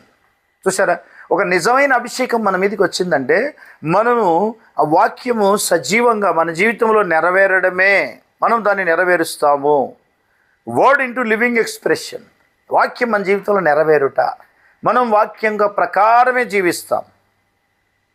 మనం నచ్చినట్టు కాదు. మనకు ఓపిక, మనకు తగ్గింపున్నా లేకపోయినా మనం తగ్గించుకోవాల్సిందే, మనం ఓర్పున్నా లేకపోయినా ఓర్చుకోవాల్సిందే. మనం వాక్య ప్రకారము సహోదరులను ప్రేమించాలి అని రాయబడింది కాబట్టి మనకి ఇష్టం ఉన్నా లేకున్నా మనం ప్రేమించాల్సిందే. చూసారా, నాకు ఇష్టం లేదు వాళ్ళంటే అని పక్కకు జరగడం కాదు. ఎస్, చూడండి, the word shall I speak unto you, they are spirit and life, they are spirit and they are life. దేవుని యొక్క వాక్యము, చూడండి, వాక్య ప్రకారము వెళ్ళడం అంటే ఇదే. సో వర్డ్ వితౌట్ స్పిరిట్, ఇక్కడ మనం చాలా జాగ్రత్తగా గమనించాలి. ఇప్పుడు మన దగ్గర చాలా వాక్యం ఉంటుంది. వర్డ్ వితౌట్ స్పిరిట్ ఏంటి? డెడ్, మృతము. క్రియ లేని విశ్వాసం ఎలాగో ఆత్మ లేని వాక్యం కూడా అలాగే. The word without spirit is equal to dead letter, చనిపోయిన అక్షరం లాంటిది అనమాట. అందులో ఏం లేదు. ఎందుకంటే వాక్ ఉంటే దాంట్లో స్పిరిట్ ఉంటుంది. అది దేవుని వాక్యం అయితే దేవుని ఆత్మ అక్కడ ఉంటుంది. అలాగే క్లెయిమ్డ్ స్పిరిట్ వితౌట్ వర్డ్, ఇది చాలా డేంజర్. చూడండి, క్లెయిమ్డ్ స్పిరిట్ వితౌట్ వర్డ్, వాక్యము లేకుండా ఆత్మను కలిగి ఉన్నాం అనడం. అదేంటంటే డిసెప్షన్, మోసము, తను తాను మోసం చేసుకోవడం అన్నమాట. చూడండి, word without spirit is dead. అలాగే claimed spirit without word is deception, వాక్యం లేకుండా ఆత్మను కలిగి ఉండడం. ఆత్మ ఉందని చెప్పుకోవడం, ఎందుకంటే వాక్యం ఉన్న చోట ఆత్మ ఉంటుంది. ఈరోజు ఒక నిజమైన వాక్యపు వధువు నిజమైన వాక్యాన్ని రిసీవ్ చేసుకున్నది అని అంటే అది వధువు మాత్రమే. అయితే వధువు అలాగే వాక్య ప్రకారమే జీవిస్తుంది. Bride is living according to the word. వధువు వాక్య ప్రకారం జీవిస్తుంది. అందుకే వధువులో వాక్యం ఉంటుంది, ఆత్మ కూడా ఉంటుంది. చూడండి, ఒకే ఇంట్లో ఉంటారు, ఒకే కుటుంబంలో, ఒకే సంఘంలో ఉంటారు. ఒకరికి తెలియకుండా ఒకరు అంటే కుట్రలు ఉంటాయి. ఒకరు తెలియకుండా ఒకరు వీళ్ళకి తెలియొద్దని వాళ్ళకి తెలియొద్దని చాలా సీక్రెట్గా మెయింటైన్ చేస్తారు. ఒకే తల్లిదండ్రులు కుటుంబం ఉంటుంది, పిల్లలకు తెలియొద్దని తల్లిదండ్రులు, తల్లిదండ్రులకు తెలియొద్దని పిల్లల్లో ఒకరిని ఎక్కువ ప్రేమించడం, ఒకరిని తక్కువ ప్రేమించడం, ఒకరిని సీక్రెట్గా ప్రేమించడం, ఒకరిని ఓపెన్గా ప్రేమించడం. ఇవన్నీ చాలా విచిత్రమైన ప్రభుత్వాలు కనబడతాయి కుటుంబాల్లో. బట్ గాడ్స్ వర్డ్, నిజమైన వధువు ఏ మాత్రం తేడా లేకుండా ఉంటుంది, అందరినీ ఒకే విధంగా చూస్తుంది. నిజమైన వధువు, ఏ ట్రూ బ్రైడ్. ఎందుకంటే వధువులో వాక్యం ఉన్నది. వాక్యం ఏం చెప్తుంది? యేసుక్రీస్తులాగా ఉండమని చెప్తుంది. యేసుక్రీస్తు ఎలా ఉన్నాడు? నిన్ను వలని పొరుగు అని ప్రేమించమన్నాడు. మనం ఆయన చెప్పినట్టుగా చేయలేము, కానీ అంతా చేయలేము. నిన్ను వల్ల నీ పొరుగు అని ప్రేమించడం అనే మాట చాలా బర్డెన్తో కూడినటువంటి చాలా పెద్ద మాట. మనం బట్టలు కొనుక్కుంటే మన పొరుగువాడు కనబడితే వానికి కూడా బట్టలు కొనియాలి. మనం ఇల్లు కొనుక్కుంటే పొరుగువాడు కనబడితే వానికి కూడా ఇల్లు కొనియాలి. మరీ అంత డీప్గా చెప్పలేదులే దేవుడు, నాకు తెలిసినంత మటుకు. ఎందుకంటే మనం ఒకటే కొనగలం, రెండు కొనలేము. ఒక జత బట్టలు కొనుక్కోగలం, రెండో జత మనం కొనలేని స్టేజ్లో ఉన్నప్పుడు ఇవ్వలేం. సో అయితే ఇక్కడ దేవుడు చెప్పింది ఏంటంటే, చేయగలిగిన సాధ్యమైనంత వరకు నువ్వు ఏ విషయాల్లో మీరు దేవుడు చెప్పినట్టు వినాలో అవి వినాల్సిందే. సో ఇక్కడ మన ప్రవక్త అభిషేకం విషయంలో కొన్ని విషయాలు చెప్పాడు. Anointed ones in the end time అని. అంత్యకాలంలో అభిషక్తులు చాలా ప్రమాదకరమైన స్థితిలో ఉంటారు. వాళ్ళ విషయంలో మీరు చాలా జాగ్రత్తగా ఉండండి. అంత్యకాలపు అభిషక్తులు. ఇప్పుడు మనకు ఏం కావాలి? అనాయింటింగ్ కావాలి, అభిషేకం కావాలి. అది నిజమైన అభిషేకం కావాలి. The baptism of holy ghost with the true word, సత్యవాక్యము, సత్యమైన పరిశుద్ధాత్మ, true spirit and the true word, అవి మనకు కావాలి. అయితే ఇక్కడ false anointed ones in the end time.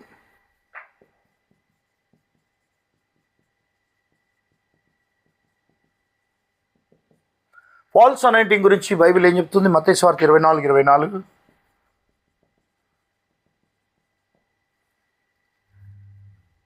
Matthew 24:24 ఒక మాట చదువుదాం.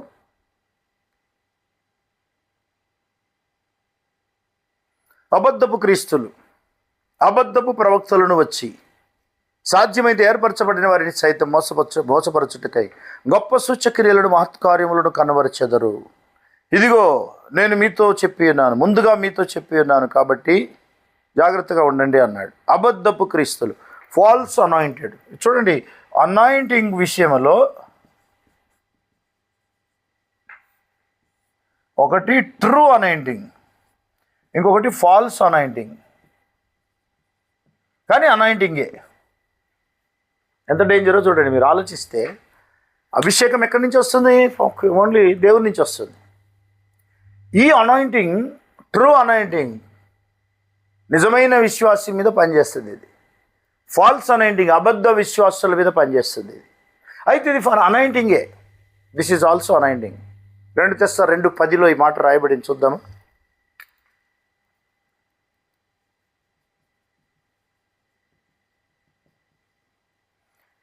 2 Thessalonians 2:10.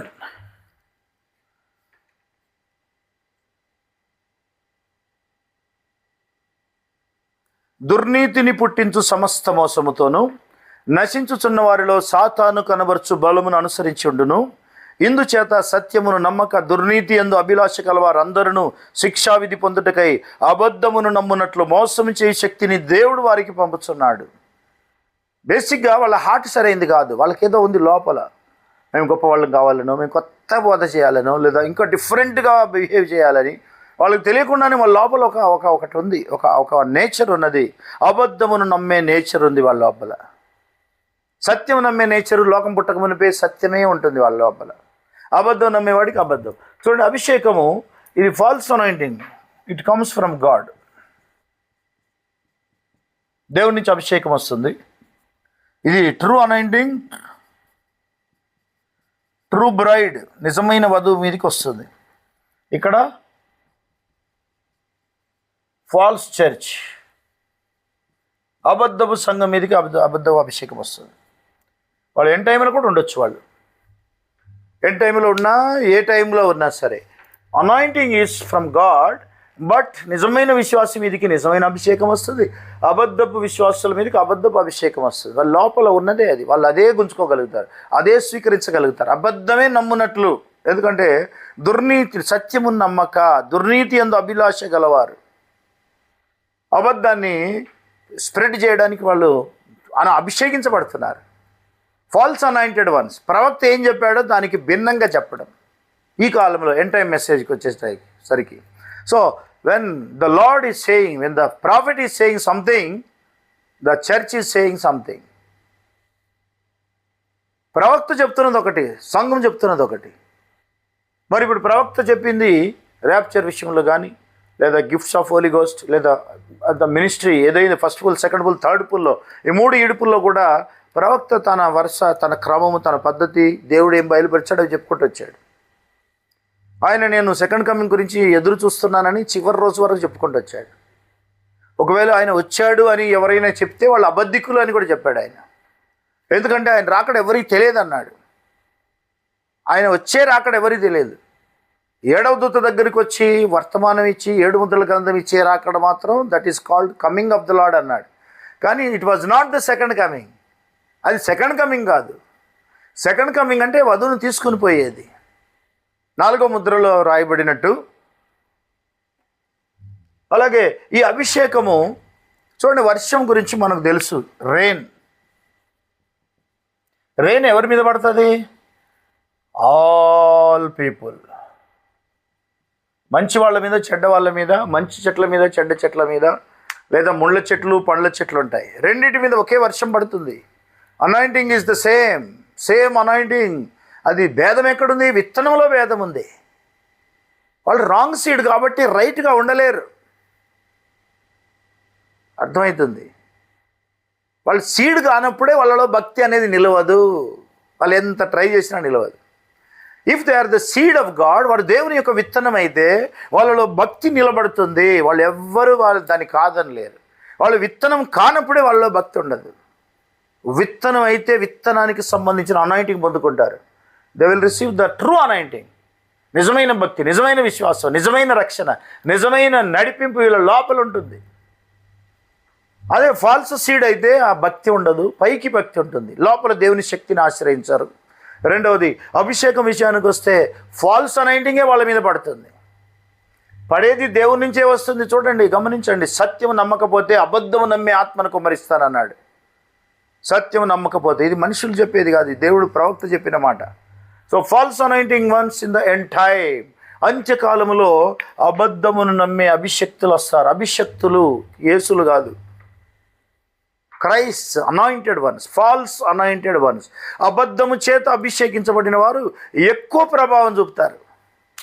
They will show more effectiveness, more పవర్ఫుల్గా ఉంటారు వాళ్ళు, అబద్ధం పలికేవారు.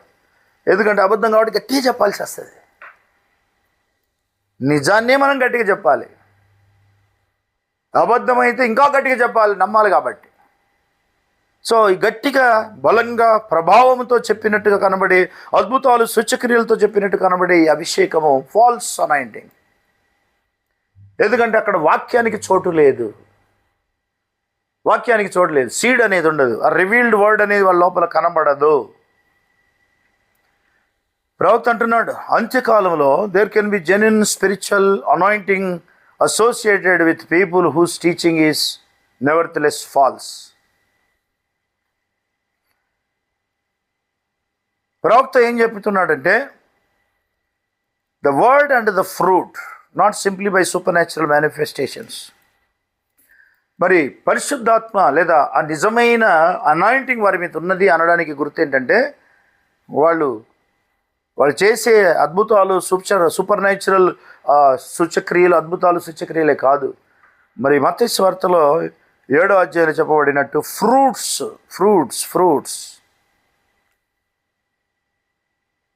7:20లో, so wherefore by their fruit you shall know them. వారి ఫలము వలన మీరు వారిని తెలుసుకొందురు. ఫ్రూట్. మాథ్యూ 7:20, మత్తయి 7:20లో రాయబడిన ప్రకారం వారి ఫలము వలన మీరు వాళ్ళని తెలుసుకుంటారు. The true anointing brings the believer back to the word. నిజమైన విశ్వాసిని ఈ అభిషేకం అనేది వాక్యం దగ్గర తీసుకొస్తుంది. బాగా గమనించండి, నిజమైన విశ్వాసి అయితే ఎప్పుడు వాక్యం మీద ఆశ కలిగి ఉంటాడు. వాక్యం చదవాలి, వాక్యం వినాలి, వాక్యం ధ్యానించాలి, వాక్యం గురించి ఆలోచించాలి. మొత్తం వాక్యమే వాళ్ళ జీవితంలో ఉండేది. A true anointing brings the believer back to the word.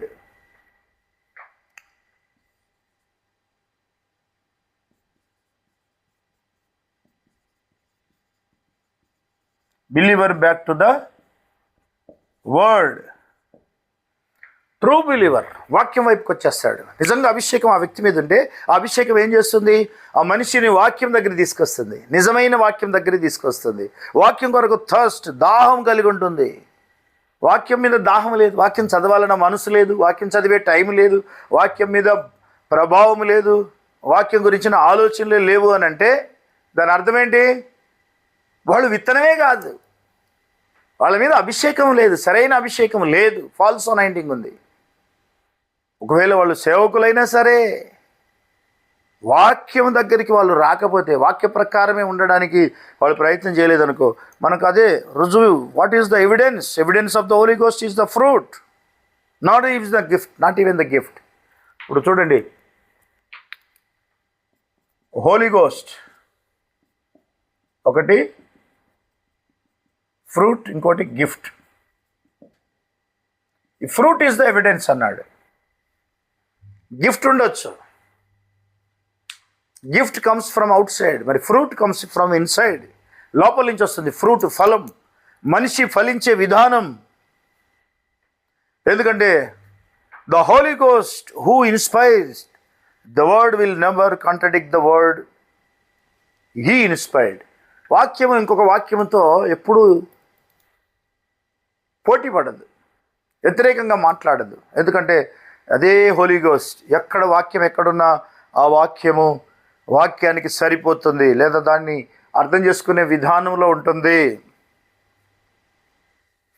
Yes, the Holy Ghost, Holy Spirit who inspired the word, పరిశుద్ధాత్మ చేత ప్రేరేపించబడి రాయబడినటువంటి వాక్యం లేఖనాలు 2 పేతురు 1:21 ప్రకారం మనుషుల ఇచ్చను బట్టి కలగలేదు, కానీ దేవుని పరిశుద్ధాత్మతో వారు ప్రేరేపించబడ్డారు కనుక. ఎందుకంటే ఆ వాక్యం ఇంకొక వాక్యంతో అది కాంట్రడిక్ట్గా ఉండదు, వ్యతిరేకంగా ఉండదు. ఈ వాక్యం నేను నమ్మను అనదు. వాక్యాన్ని గ్రహిస్తుంది, లేదా అందులో ఏదో మిస్టరీ ఉందని అనుకుంటుంది. అంతేగాని వీళ్ళు వాక్య ప్రకారం వెళ్ళడానికి వాళ్ళకి ఇష్టం ఉండదు. They don't want live according to the word. 2 పేతురు 1:21,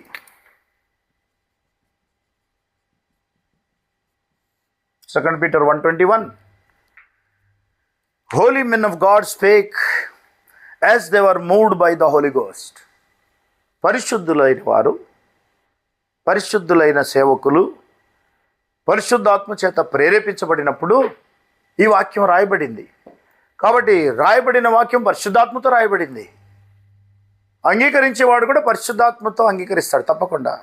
నిజంగా ఆ వ్యక్తిలో అనాయింటింగ్ పరిశుద్ధాత్మ అభిషేకం ఉంటే ఈ will come to the word, వాక్యం దగ్గరికి వస్తాడు. నిజంగా వాళ్ళు విత్తనం అయితే తప్పకుండా వాక్యం దగ్గరికి వస్తారు.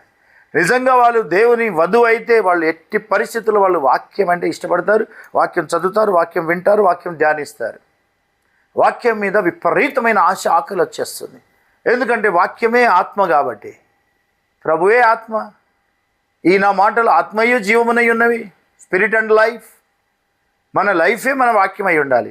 మన లైఫే మన వాక్యము. మన ఆత్మ మన వాక్యాన్ని, అంటే దేవుని వాక్యాన్ని విపరీతంగా ఆశించాలి, ఆశపడాలి, దాహం కొనాలి, వాక్యం చదవాలన్న ఆశ రావాలి.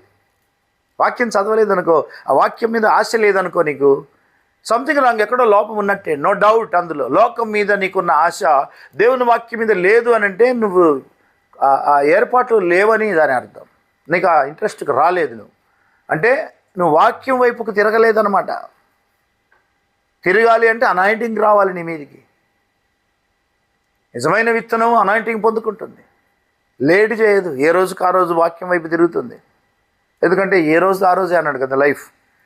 సో నిజమైన అభిషేకము ఏం చేస్తుందో మనం లేఖన ఒక మాట రాస్తాను ఇక్కడ. The true anointing. ఇప్పుడు చెప్పిన మాటలన్నీ అదే, ఆ నిజమైన అభిషేకమే చేసేది.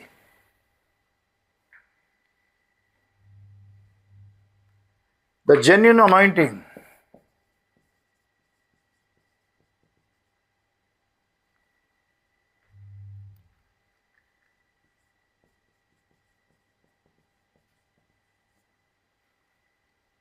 అది చేసే పని ఏంటంటే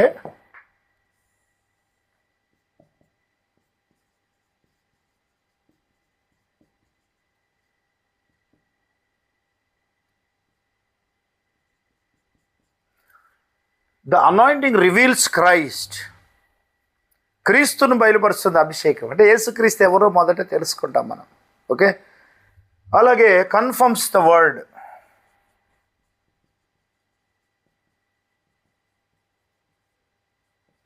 వాక్యాన్ని స్థిరపరుస్తుంది. వాక్యంలో స్థిరపరుస్తుంది.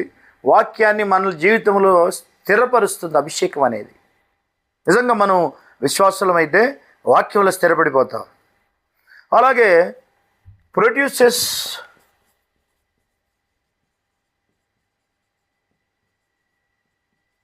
Christ character. యేసుక్రీస్తు యొక్క స్వభావాన్ని మనలో పుట్టిస్తుంది. అదే కదా ఫ్రూట్ అంటే. ఆయనలాగా మారడమే కదా మన పని. రేపు ఎత్తబడేటప్పుడు ఆయన వలె ఉండబోతున్నామని యోహాను పత్రికలో రాయబడింది. అచ్చమును ఆయనలాగే ఉండబోతున్నాం. కాబట్టి ఆయనలాగా మారబోతున్నాం. ఈరోజు మారితే ఆ రోజు మారుతాం. ఈరోజు లోపల మనిషి మారితే రేపు అంటే బయట లోపల రెండు మారాలి. ఇప్పుడు ఆ రోజు ఆటోమేటిక్గా మట్టి శరీరం మహిమ శరీరంగా మారిపోతుంది. పునరుత్థాన దినం కావచ్చు, ర్యాప్చర్ కావచ్చు, ద డే ఆఫ్ ర్యాప్చర్. ఆ తర్వాత యేసుక్రీస్తు యొక్క లక్షణం ఏంటి? Leads to obedience. విధేయతకు నడిపిస్తుంది. ఎస్. తర్వాత ఏం జరుగుతుంది? బేర్స్ ఫ్రూట్, ఫలించడం మొదలు పెడుతుంది. బేర్స్ ఫ్రూట్, ఫలించుట, తర్వాత ఫలించడం మొదలు పెడతాం. చూడండి, నిజమైన అభిషేకము యేసుక్రీస్తును బయలుపరుస్తుంది, వాక్యములో స్థిరపరుస్తుంది, యేసుక్రీస్తు గుణలక్షణాలను మనిషిలో పుట్టిస్తుంది, విధేయత నేర్పిస్తుంది, ఫలించడానికి నడిపిస్తుంది. This is true anointing. ఈ ఫలములు మత్తయి సువార్త 7వ అధ్యాయం 20వ వచనం,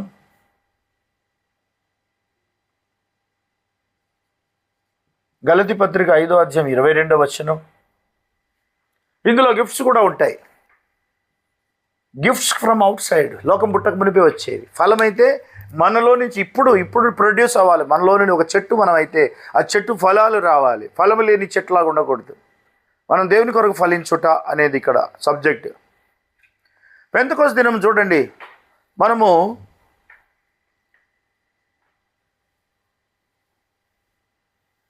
ఈ జెన్యున్ హోలీ గోస్ట్, నిజమైన పరిశుద్ధాత్మ అభిషేకము, నిజమైన ఆత్మ కలిగిన వ్యక్తుల్లో ఈ లక్షణాలు ఆటోమేటిక్గా డెవలప్ అవుతాయి. వాళ్ళు ప్రభు కొరకు జీవించాలన్న తపన వారి లోపల ఉంటుంది. ఎందుకు అంటే అనాయింటింగ్ వాళ్ళ మీదకి వచ్చింది కాబట్టి. They received anointing. అభిషేకం అనేది ఎంత అవసరమో మనకి ఇప్పుడు అర్థమవుతుంది. మీరు యెరూషలేములో నిలిచి ఉండండి, పరిశుద్ధాత్మను పొందండి. అపొస్తలుల కార్యాలు 1వ అధ్యాయం 8వ వచనం కదా. ఇప్పుడు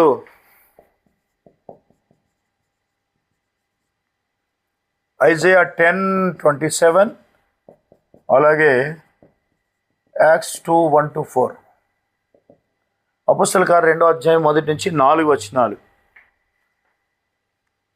అలాగే అపొస్తలుల కార్యాలు 1వ అధ్యాయం 8వ వచనం. మొదట వాళ్ళు వెయిట్ చేశారు. పరిశుద్ధాత్మను, you shall receive power from above, పరిశుద్ధాత్మను పైనుండి మీరు శక్తి పొందే వరకు యెరూషలేములో నిలిచి ఉండండి అని చెప్పాడు. సో వాళ్ళు యెరూషలేములో నిలిచి ఉండి, అప్పుడు ఏం జరిగింది? రిజల్ట్ ఏంటి? భయపడేటువంటి విశ్వాసులు, శిష్యులు 120 మంది ధైర్యంగా వాక్యం బోధించడం మొదలుపెట్టారు. వాళ్ళ జీవితంలో అవరికి వచ్చింది ఏంటంటే పవర్. They received power. అక్కడ కాడి విరేగొట్టబడింది. మొట్టమొదటిసారి పరిశుద్ధాత్మ ద్వారా దేవుని యొక్క వాగ్దానం అపొస్తలులకు ఇవ్వబడినప్పుడు ప్రపంచం అంతటికి ఇచ్చినట్టే. వాళ్ళు అపొస్తలులకు ఒకరికే ఇచ్చినట్టు కాదు. వాక్యం అందరికీ సంబంధించింది కాబట్టి ఈ రోజున నీకు నాకు కూడా అదే కాడి విరగొట్టబడుతుంది. ఆ రోజు యెషయాలో చెప్పినట్టు కాడి విరగొట్టబడును అంటే ఇక్కడ కొత్త నిబంధనలకు వచ్చినప్పుడు ఈరోజు మనం ఇటు భూమి మీద ఉన్నాం. ఆ రోజు ఇశ్రాయేలీయులు ఉన్నారు, వాళ్ళ కాడి విరిగింది. ఇక్కడ మనం భూమి మీద ఉన్నాం. యేసుక్రీస్తునందు మన కాడి కూడా విరిగిపోవాలి. ఆయన కాడి మనం ఎత్తుకున్నప్పుడు ఈ కాడి ఆటోమేటిక్ విరిగిపోతుంది. ఎట్లా? అభిషేకం ద్వారా. This is the form of yoke breaking power. ఆ రోజు యేసు ఎవరో నేను ఎరగనన్న పేతురు లేచి నిలబడి ప్రసంగం చేయడం అద్భుతం. ప్రైజ్ గాడ్, హల్లెలూయా. చూడండి, దేవుడు కాడి విరగొట్టేశాడు. అపొస్తలుల మీద ఉన్నటువంటి భయం అనే కాడి, ఫియర్, భయపడ్డారు, మనుషులు భయపడ్డారు, పరిస్థితులు భయపడ్డారు. ఆ కాడి విరిగిపోయింది. గాడ్స్ ఫియర్ వచ్చేసింది. దేవుని యొక్క ఆత్మ వాళ్ళ లోపలికి వచ్చి వాళ్ళు స్వతంత్రులుగా అయిపోయారు. వాళ్ళు స్వేచ్ఛగా ఉండడం మొదలుపెట్టారు, హ్యాపీగా ఉన్నారు. సో మనము ఇంకా పూర్తి స్థాయిలో పరిశుద్ధాత్మ యొక్క అభిషేకం పొందుకుంటే తప్పకుండా మన కాడి విరిగిపోతుంది, మన భయాలు తొలగిపోతాయి. 2 తిమోతి 1వ అధ్యాయం 7వ వచనంలో అన్నాడు, మరి పిరికి ఆత్మను దేవుడు మనకి ఇవ్వలేదు కానీ శక్తియు, అలాగే ప్రేమయు, సౌండ్ మైండ్, మంచి కంట్రోలింగ్ స్పిరిట్ ఉన్న ఆత్మనే దేవుడు మనకి ఇచ్చాడు. 2 తిమోతి 1:7. మరి ఇది ఎందుకు లేదు? Why why why why why why ఇది ఎందుకు లేదు అని అంటే అనాయింటింగ్ సరిపోవట్లేదు. You need more anointing. Complete surrender gives complete anointing. Total surrender gives total anointing. Total surrender. చూడండి, మనం దేవుని విషయంలో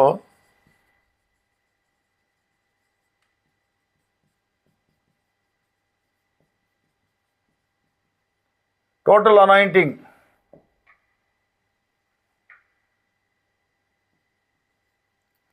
సరెండర్కి సంబంధించింది ఇదంతా.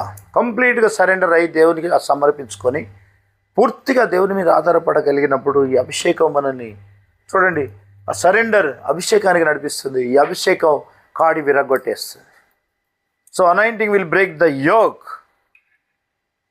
రోమా 8:2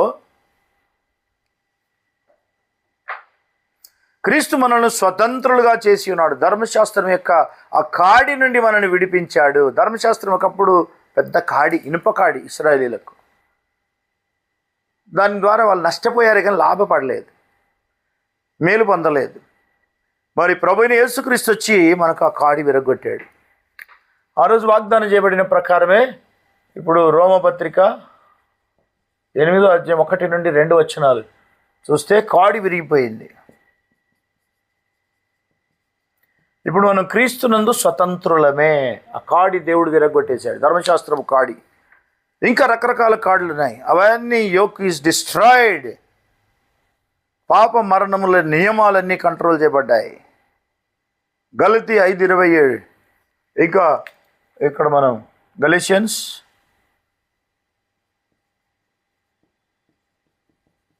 5:22 వర్సెస్ ఐజయా 10:27.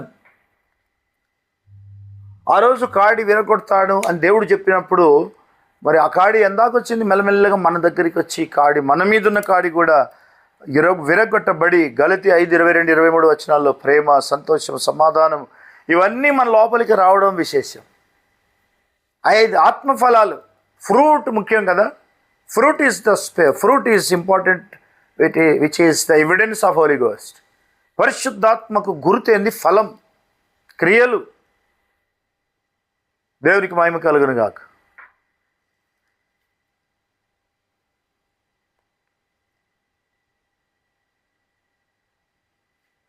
మనకు ఆత్మకు సంబంధించిన లేఖనాలు చాలా ఉన్నాయి.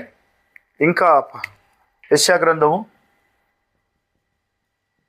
11:2 the spirit of God shall be upon him. రకరకాల గుణలక్షణాలు కలిగినటువంటి అక్కడ స్పిరిట్ ఆఫ్ యేసుక్రీస్తు ఆత్మ, దేవుని యొక్క ఆత్మ ఉండి మరి 7 రకాల గుణలక్షణాలు అందులో ఉన్నాయి. 7 క్యారెక్టరిస్టిక్స్ ఆఫ్ ద స్పిరిట్ యెషయా గ్రంథం 11 మనం చూడగలం. సో ఇక్కడ లూకా 4:18 ప్రభువైన యేసుక్రీస్తు ఆ రోజు ప్రభు ఆత్మ నా మీద ఉన్నది, because he has anointed me, ఆయన నన్ను అభిషేకించి ఉన్నాడు. Then he says he has been sent. అభిషేకించబడ్డాడు, పంపబడ్డాడు. మనం అభిషేకించబడ్డామని చెప్పుకొని పంపబడడం లేదు, నాట్ బీయింగ్ సెంట్. మనం పంపబడకుండా, పోకుండా, పని చేయకుండా, దేవుని పని ఏమాత్రం చేయకుండా ఉంటే నువ్వు అభిషేకించబడ్డట్టు ఎట్లా? ఎందుకంటే ఆ నిజమైన అభిషేకం ఎవరికైనా అందరికీ ఒకే విధంగా ఉంటుంది. ప్రభువైన యేసుక్రీస్తు మీద ఉన్న ఆత్మ ఆయనను సేవలోకి తీసుకెళ్ళింది. అపోస్తలుల మీదకి వచ్చింది అదే ఆత్మ, వాళ్ళు సేవలోకి వచ్చారు. సంఘకాల దూతల మీదకి వచ్చిన అదే ఆత్మ, వాళ్ళు సేవలోకి వచ్చారు. ఈరోజు ఏ విశ్వాసి అయినా అభిషేకించబడితే వెంటనే వాళ్ళు సేవలోకి వెళ్తారు. ఏదో ఒక రకమైన పరిచర్యలో వాళ్ళు ఉంటారు, ఎందుకంటే దేవుడు వాళ్ళని వాడుకుంటాడు. Full mosquitoes. దేవునికి మహిమ కలుగును గాక.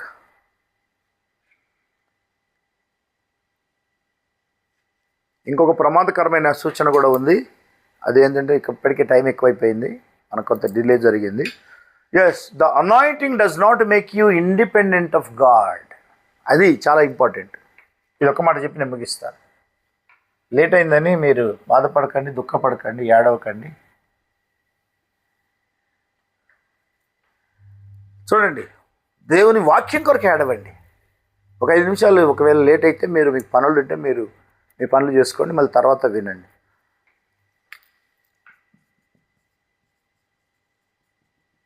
ఒక సీక్రెట్ చెప్తారు. ఏంటి సీక్రెట్ అంటే, the anointing does not make you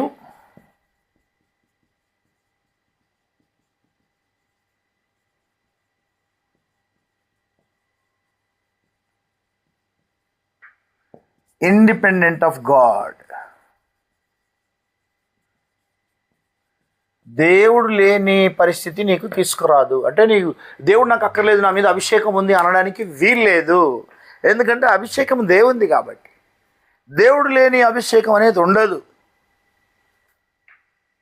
I have the anointing, therefore I can do whatever I want.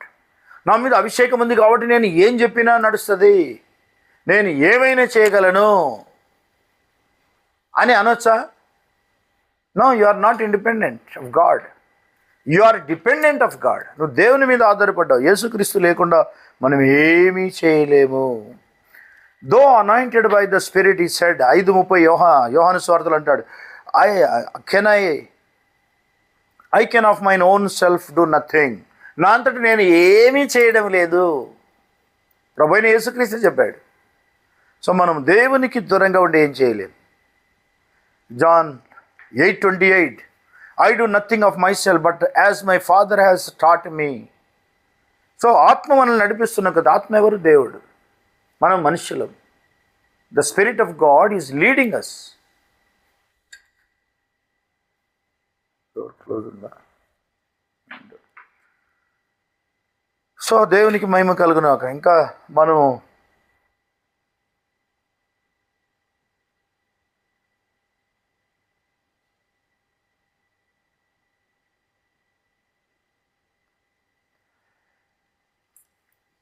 The bride tree and the anointing. కొంచెం ఫ్యాన్ ఎక్కువ, దోమలు ఎక్కువ. చూడండి, the bride tree and the anointing. మనం కావాలంటే మనం next ఇంకా చాలా విషయాలు మనం ధ్యానించాల్సి ఉంది. So there are so many things regarding anointing. మరి వధువు వృక్షము అభిషేకించబడుతున్న విధానం. వధువు వృక్షము, the bride tree and the anointing. ఈరోజు వధువుకు కావలసినది అభిషేకం. వాక్యముతో, సత్యవాక్యముతో కూడిన అభిషేకం కావాలి. So we need more anointing. మనం ఒకటి వాక్యం ఉంటే సరిపోదండి. పరిశుద్ధాత్మ కార్యాలు ఆ రోజు నుంచి ఈ రోజు వరకు కొనసాగుతూనే ఉన్నాయి. ఎవరు ఆపలేరు వాటిని.